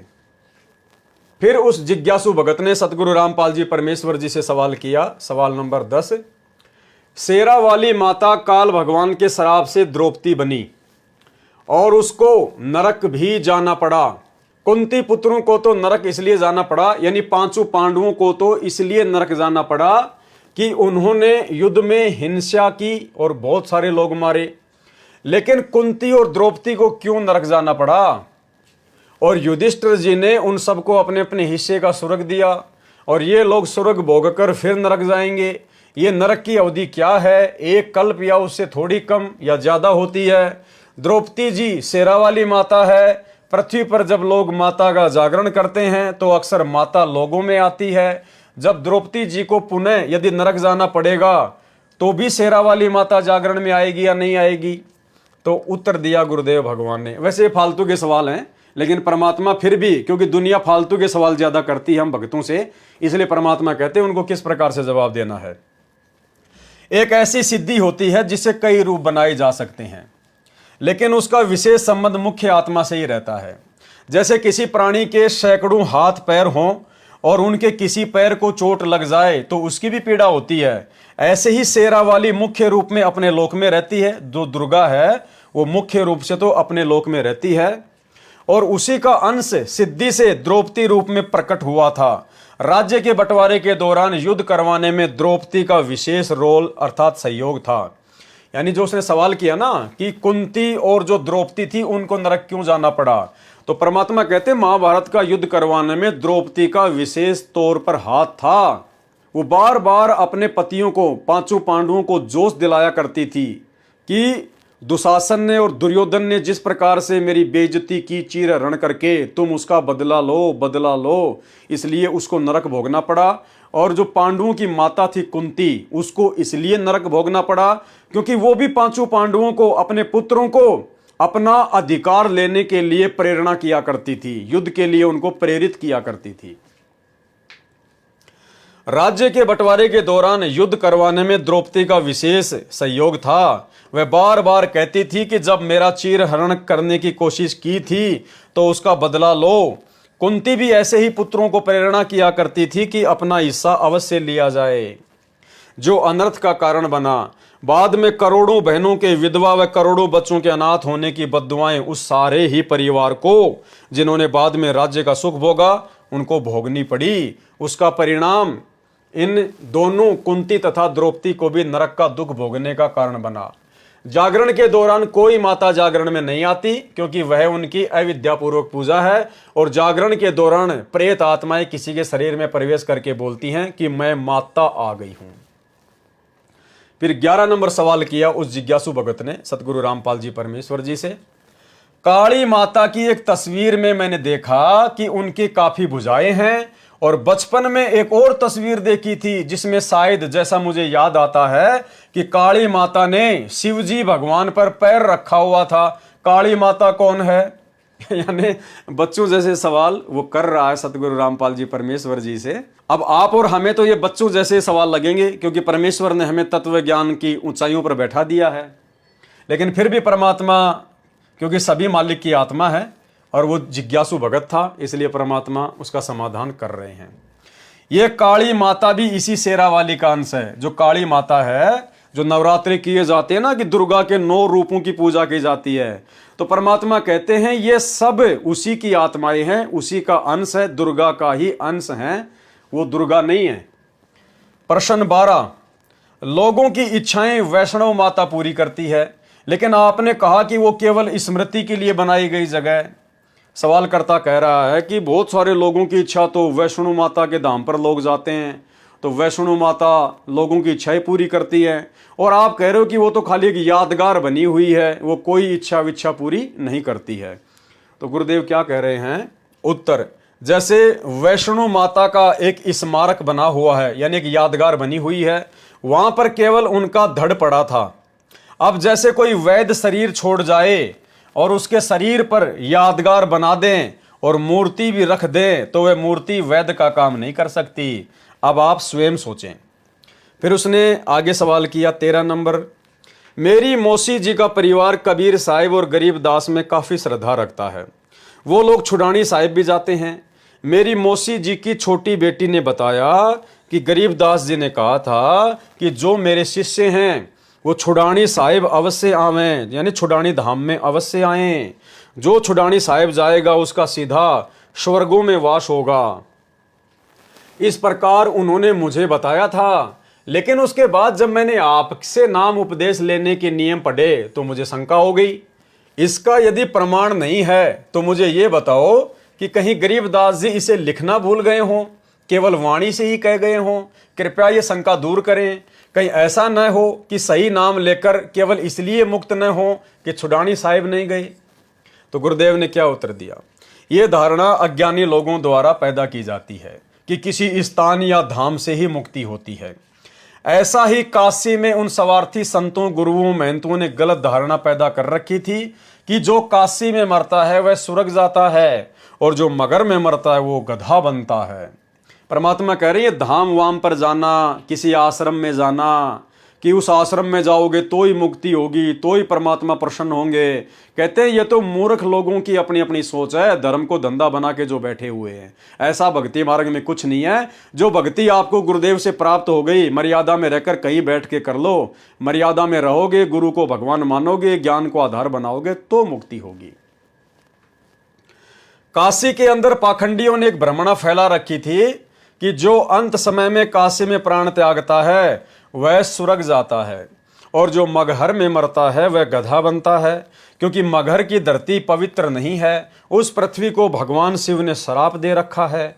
एक आमी नाम की नदी बहा करती थी, वह भी भगवान शिव ने अपने श्राप से सुखा दी। सभी अपने अपने बुजुर्ग लोगों को लेकर काशी में अपने अपने पुरोहितों यानी पंडितों के घर छोड़ने लगे कि इनका अंत समय आ रहा है, पिताजी को अब कुछ समय हम यहाँ पर रखेंगे। पाखंडियों ने प्रत्येक व्यक्ति की फीस कुछ रुपए प्रति महीना रख दी। वह धन भी पहले जमा कराते, उन पंडों का भी पेट भरते और अपने माता पिता को भी वहाँ रखते और फिर वे वहाँ पर मर जाते। कुछ समय के बाद वहाँ पर भीड़ होने लगी, यानी उन बुजुर्गों की फिर जो है वो काशी में भीड़ होने लग गई। इतनी भीड़ होने लगी कि कहीं स्थान नहीं रहा। इतने बूढ़ों की व्यवस्था कैसे हो। पहले तो पैसे के लालच में आफत मोल ले ली। अब उन नादान पंडित पुरोहितों ने सोचा कि यहाँ पर तो दुनिया ही इकट्ठी होने लग गई, इनकी व्यवस्था हो नहीं पाएगी, इनको रख नहीं सकते। उन्होंने क्या स्कीम बनाई, मनुष्य काटने का हत्था बना दिया। उनको करोत कहा जाता था। वह गंगा के किनारे बनवा दिया, ऊपर से करोत आए और नीचे गर्दन रख दे और वह करोत गर्दन काट देता था और फिर वे उसको गंगा में धक्का दे देते थे। ऐसा कसाईयों जैसा काम इन हिंदू धर्म के मार्गदर्शकों ने किया। वे प्रभु प्रेमी आत्माएं मुक्ति हेतु गर्दन तक प्रभु के निमित्त देना स्वीकार करके उस साधना पर भी आश्रित हो गए। हिंदू गुरु ब्राह्मणों ने कहा कि यदि किसी ने जल्दी स्वर्ग जाना हो तो भगवान की तरफ से करोत आया है, जो उससे अपनी गर्दन कटवा लेगा वह शीघ्र स्वर्ग चला जाएगा। कुछ रुपए टिकट फालतू लगा दी, वह हत्ता बना दिया तो वह भी स्वीकार कर लिया श्रद्धालुओं ने। परमात्मा को चाहने वाली आत्माओं की कमी नहीं है, परंतु मार्ग सही नहीं मिलने से नरक भोगा। कबीर साहिब इन धार्मिक लोगों का धर्म की आड़ में जुल्म करने का भांडाफोड़ करने लगे। उसके बाद इस भ्रम को तोड़ने के लिए कि जो मगहर में मरता है वह गधा बनता है और काशी में मरने वाला स्वर्ग जाता है, बंदी छोड़ कहते हैं कि सही विधि से भक्ति करने वाला प्राणी चाहे वह कहीं पर भी प्राण त्याग दे, वह अपने सही स्थान पर ही जाएगा। उन नादानों का भ्रम निवारण करने के लिए कबीर साहिब ने कहा कि मैं मगर में मरूंगा और सभी ज्योतिषी वाले देख लेना कि मैं कहाँ जाऊंगा, नरक में जाऊंगा या स्वर्ग से भी ऊपर शतलोक में जाऊंगा। कबीर साहिब जी ने काशी से मगर के लिए प्रस्थान किया। बीर सिंह बघेला और बिजली खान पठान ये दोनों ही सतगुरु के शिष्य थे। बीर सिंह ने अपनी सेना साथ में ले ली कि कबीर साहिब वहां पर अपना शरीर छोड़ेंगे, इस शरीर को लेकर हम काशी में हिंदू रीति से अंतिम संस्कार करेंगे। यदि मुसलमान नहीं मानेंगे तो लड़ाई करके शव को लाएंगे। सेना भी साथ ले ली। अब इतनी बुद्धि है हमारी, हर रोज शिक्षा दिया करते थे कि हिंदू मुसलमान दो नहीं हैं। अंत में फिर वही बुद्धि। उधर से बिजली खान पठान को पता चला कि कबीर साहब यहाँ पर आ रहे हैं मगर में। बिजली खान पठान ने सतगुरु तथा सर्वे आने वाले भक्तों तथा दर्शकों की खाने तथा पीने की सारी व्यवस्था की और कहा कि सेना तुम भी तैयार कर लो, हम अपने पीर कबीर साहब का यहाँ पर मुसलमान विधि से अंतिम संस्कार करेंगे। कबीर साहब के मगर पहुंचने के बाद बिजली खान ने कहा कि महाराज जी स्नान करो। कबीर साहब ने कहा कि बहते पानी में स्नान करूंगा। बिजली खान ने कहा कि सतगुरुदेव यहाँ पर साथ में एक आमी नदी है, वह भगवान शिव के शराब से सूखी पड़ी है, उसमें पानी नहीं है। जैसी व्यवस्था दास से हो पाई है पानी का प्रबंध करवाया है, लेकिन संगत बहुत ज्यादा आ गई है, नहाने की तो बात नहीं बन पाएगी। संगत की नहाने की तो बात नहीं बन पाएगी। पीने का पानी पर्याप्त मात्रा में बाहर से मंगवा रखा है। कबीर साहब ने कहा कि वह नदी देखे कहां पर है। उस नदी पर जाकर साहब ने हाथ से ऐसा इशारा किया जैसे यातायात यानी ट्रैफिक का सिपाही रुकी हुई गाड़ियों को जाने का संकेत करता है। वह आमी नदी पूरी भरकर चल पड़ी। बोलो सतगुरुदेव भगवान की जय। सत साहिब, ये आमी नदी वहां पर अभी भी विद्यमान है। सबने जय जयकार की। साहिब ने कहा कि एक चद्दर नीचे बिछाओ और एक मैं ऊपर ओढ़ूंगा, क्योंकि वे तो जानी जान थे। कहने लगे कि ये सेना कैसे ला रखी है तुमने। अब बिजली खान पठान और वीर सिंह बघेला आमने सामने खड़े हैं। उन्होंने तो मुंह लटका लिया और बोले नहीं। वे दूसरे हिंदू और मुसलमान बिना नाम वाले बोले कि जी हम आपका अंतिम संस्कार अपनी विधि से करेंगे। दूसरे कहते हैं कि हम अपनी विधि से करेंगे। चढ़ा ली बाहें, उठा लिए हथियार तथा कहने लगे कि आ जाओ। कबीर साहिब ने कहा कि नादानो, क्या मैंने यही शिक्षा दी थी 120 वर्ष तक? इस मिट्टी का तुम क्या करोगे? चाहे फूंक दो या गाड़ दो, इससे क्या मिलेगा? तुमने क्या शिक्षा ली मेरे से? सुन लो, यदि झगड़ा कर लिया तो मेरे से बुरा नहीं होगा। वे जानते थे कि ये कबीर साहिब परम शक्ति युक्त है, यदि कुछ कह दिया तो बात बिगड़ जाएगी। शांत हो गए, पर मन में यही था कि शरीर छोड़ने दो, हमने तो वही करना है। वे तो जानी जान थे। कौन? कबीर परमात्मा। उस दिन गृह युद्ध शुरू हो जाता, सत्यानाश हो जाता। कबीर साहिब अपनी कृपया न बख्शते तो कबीर साहिब ने कहा कि एक काम कर लेना, तुम मेरे शरीर को आधा आधा काट लेना, परंतु लड़ना मत। ये मेरा अंतिम आदेश सुन लो और सुनो, इसमें जो वस्तु मिले उसको आधा आधा कर लेना। महीना माघ शुक्ल पक्ष तिथि एकादशी विक्रमी संवत 1575 1575 सन 1518 को कबीर साहिब ने एक चद्दर नीचे बिछाई और एक ऊपर ओढ़ ली। कुछ फूल कबीर साहिब के नीचे वाली चद्दर पर 2-2 इंच मोटाई में बिछा दिए। थोड़ी सी देर में आकाशवाणी हुई कि मैं तो जा रहा हूं सतलोक में, स्वर्ग से भी ऊपर। देख लो चद्दर उठाकर, इसमें कोई शव नहीं है। जो वस्तु है वे आधी आधी बांट लेना, परंतु लड़ना नहीं। जब चद्दर उठाई तो सुगंधित फूलों का ढेर शव के समान ऊंचा मिला। वीर देव सिंह बघेला और बिजली खान पठान एक दूसरे के सीने से लगकर ऐसे रोने लगे जैसे कि बच्चों की मां मर जाती है। फिर तो वहां पर रोना धोना शुरू हो गया। हिंदू और मुसलमानों का प्यार सदा के लिए अटूट बन गया।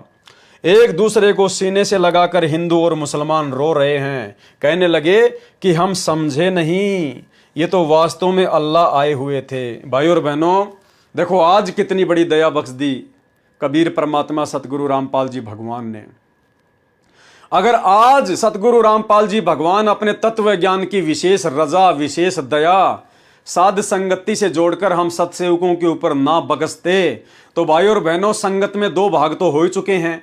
संत रामपाल जी की संगत में 2 पार्ट तो हो ही चुके हैं, एक तो साध संगति और एक सतलोक आश्रम मैनेजमेंट हरियाणा। और इन लोगों ने हमारे साथ में लड़ाई झगड़ा करने में, मारपीट करने में, साध संगतियों में आकर उपद्रव मचाने में, पुलिस प्रशासन को लेकर भक्तों के साथ मारपीट करने में, मुकदमेबाजी करने में, गाली गलौज करने में, धक्का मुक्की करने में, गुरुदेव के परिवार वालों ने, इन कोऑर्डिनेटरों ने और इनके पीछे लगी हुई नादान संगत ने कोई कमी नहीं छोड़ी, कोई कसर नहीं छोड़ी। लेकिन हम भगत भाई बहनों ने सतगुरु के आशीर्वाद से हमेशा शांति का परिचय दिया। हम भाई बहनों ने हमेशा हाथ जोड़े, हमने उनकी गालियां खाई, हमने उनकी मार पिटाई खाई, हमने उनके झूठे मुकदमे झेले, हम लोग जेल गए, लेकिन हमने ना उनको गाली दी, ना धक्का मुक्की की, ना हमने उनके साथ में कभी कोई मार पिटाई की, हमने तो सोचा भी नहीं। तो भाई और बहनों, यदि आज इस कलयुग की बिचली पीढ़ी में सतगुरु रामपाल जी भगवान का विशेष VIP आशीर्वाद, विशेष सद्बुद्धि यदि साध संगति से जुड़ी हुई आत्माओं के ऊपर ना होती, तो भाई और बहनों आज ये गृह युद्ध छिड़ जाता, गृह युद्ध। क्योंकि साध संगति में भी आत्माओं की कोई कमी नहीं है, क्योंकि साध संगति में बहती हुई नदी की तरह सतलोक आश्रमों से टूट टूट कर आत्माएं आने लग गई थी। ये देखते हुए डर कर इन सतलोक आश्रम वालों ने फिर साध संगतियों में आकर लड़ाई झगड़े करना शुरू कर दिया, मार पिटाई करनी शुरू कर दी। लेकिन हम लोगों ने अपने गुरुदेव के ज्ञान को आधार बनाकर फिर जगह जगह साध संगतियां करना बंद कर दी और परमेश्वर के आशीर्वाद से लाइव आने लग गए, लाइव साध संगतियां शुरू कर दी। अगर भाई और बहनों हम भी अगर इनकी तरह से अगर जानवर बन जाते, गुरुदेव के बेटा बेटी भाई बंधु रिश्तेदार इन कोऑर्डिनेटर और इनके पीछे लगी हुई 90% नादान संगत की तरह यदि हम सत्सेवक भी जानवर बन जाते, ईंट का जवाब पत्थर से देते, तो भाई और बहनों गृह युद्ध छिड़ जाता, हजारों भक्तों की अकाल मृत्यु हो जाती, लड़ झगड़ के मर कट के अब तक। तो ये गुरुदेव भगवान ने आप और हमारे ऊपर विशेष रजा बख्शी, जो रजा ना तो सतलोक आश्रम वालों के ऊपर है और जो रजा 650 साल पहले ना वीर सिंह बघेल के ऊपर थी और ना बिजली खान पठान के ऊपर थी। दोनों आपस में मरने मारने को तैयार थे। कहने लगे कि हम समझे नहीं, ये तो वास्तव में अल्लाह आए हुए थे और ऊपर आकाश में प्रकाश का गोला जा रहा था। तो वहां मगर में दोनों धर्मों हिंदुओं तथा मुसलमानों ने एक एक चद्दर तथा आधे आधे सुगंधित फूल लेकर 100 फुट के अंतर पर एक एक यादगार भिन्न भिन्न बनाई, जो आज भी विद्यमान है। तथा कुछ फूल लाकर काशी में जहां कबीर साहिब एक चबूतरे पर बैठकर सत्संग किया करते थे, वहां काशी चौरा नाम से यादगार बनाई। अब वहां पर बहुत बड़ा आश्रम बना हुआ है। मगर में दोनों यादगारों के बीच में एक सांझला द्वार भी है, यानी गेट भी है। आपस में कोई भेदभाव नहीं है। हिंदू और मुसलमान ऐसे रहते हैं जैसे माँ जाए भाई बहन रहा करते हैं। उनसे हमने बात की थी, यानी गुरुदेव भगवान कहते हैं, जब मैं कुछ अपने भक्तों को लेकर वहां गया था, उनको दिखाने के लिए, भक्तों को विश्वास दिलाने के लिए, तो ये सब कुछ देखकर फिर हमने उनसे कुछ बात भी की थी। तो उन्होंने कहा कि हमारी आज तक धर्म के नाम पर कोई लड़ाई नहीं हुई। वैसे कहा सुनी तो घर के घर में हो ही जाती है, फिर भी हमारी आपस में धर्म के नाम पर लड़ाई नहीं होती। बिजली खान पठान ने दोनों यादगारों के नाम 500 बीघा जमीन दी, जिसमें हिंदू तथा मुसलमान अपने अपने प्रबंधक कमेटी बनाकर व्यवस्थित किए हैं। ये दास संत रामपाल दास सैकड़ों सेवकों सहित 3 बार इस ऐतिहासिक धार्मिक स्थल को देखकर आ चुका है। वहां जाकर ऐसा लगता है जैसे हमने सच्चाई का खजाना प्राप्त हो गया हो। बोलो सतगुरुदेव जी की जय। सत साहेब। तो भाई और बहनों, आज का ये लाइव वीडियो जो कि पवित्र पुस्तक भक्ति और भगवान के ऊपर चल रहा है, आज के इस वीडियो में केवल हम इतना ही रखेंगे और कल परमेश्वर की दया से कुछ 10-15 शंकाएं उस भगत की ओर हैं जिसने सतगुरु रामपाल जी परमेश्वर जी से प्रसन्न किए थे और गुरुदेव भगवान ने उनके उत्तर दिए थे। तो कल रात्रि 9 बजे सभी भाई बहन लाइव जुड़िए और आगे की वीडियो में क्या सवाल हैं, किस प्रकार से गुरुदेव भगवान ने उनका जवाब दिया है, उसके ऊपर हम कल 15वें नंबर के वीडियो में बहुत कुछ जानेंगे, समझेंगे, सीखेंगे। तब तक गुरुदेव भगवान हम सभी को इजाज़त दे, आशीर्वाद दे। बंदी छोड़ सतगुरु रामपाल जी भगवान की जय हो। बंदी छोड़।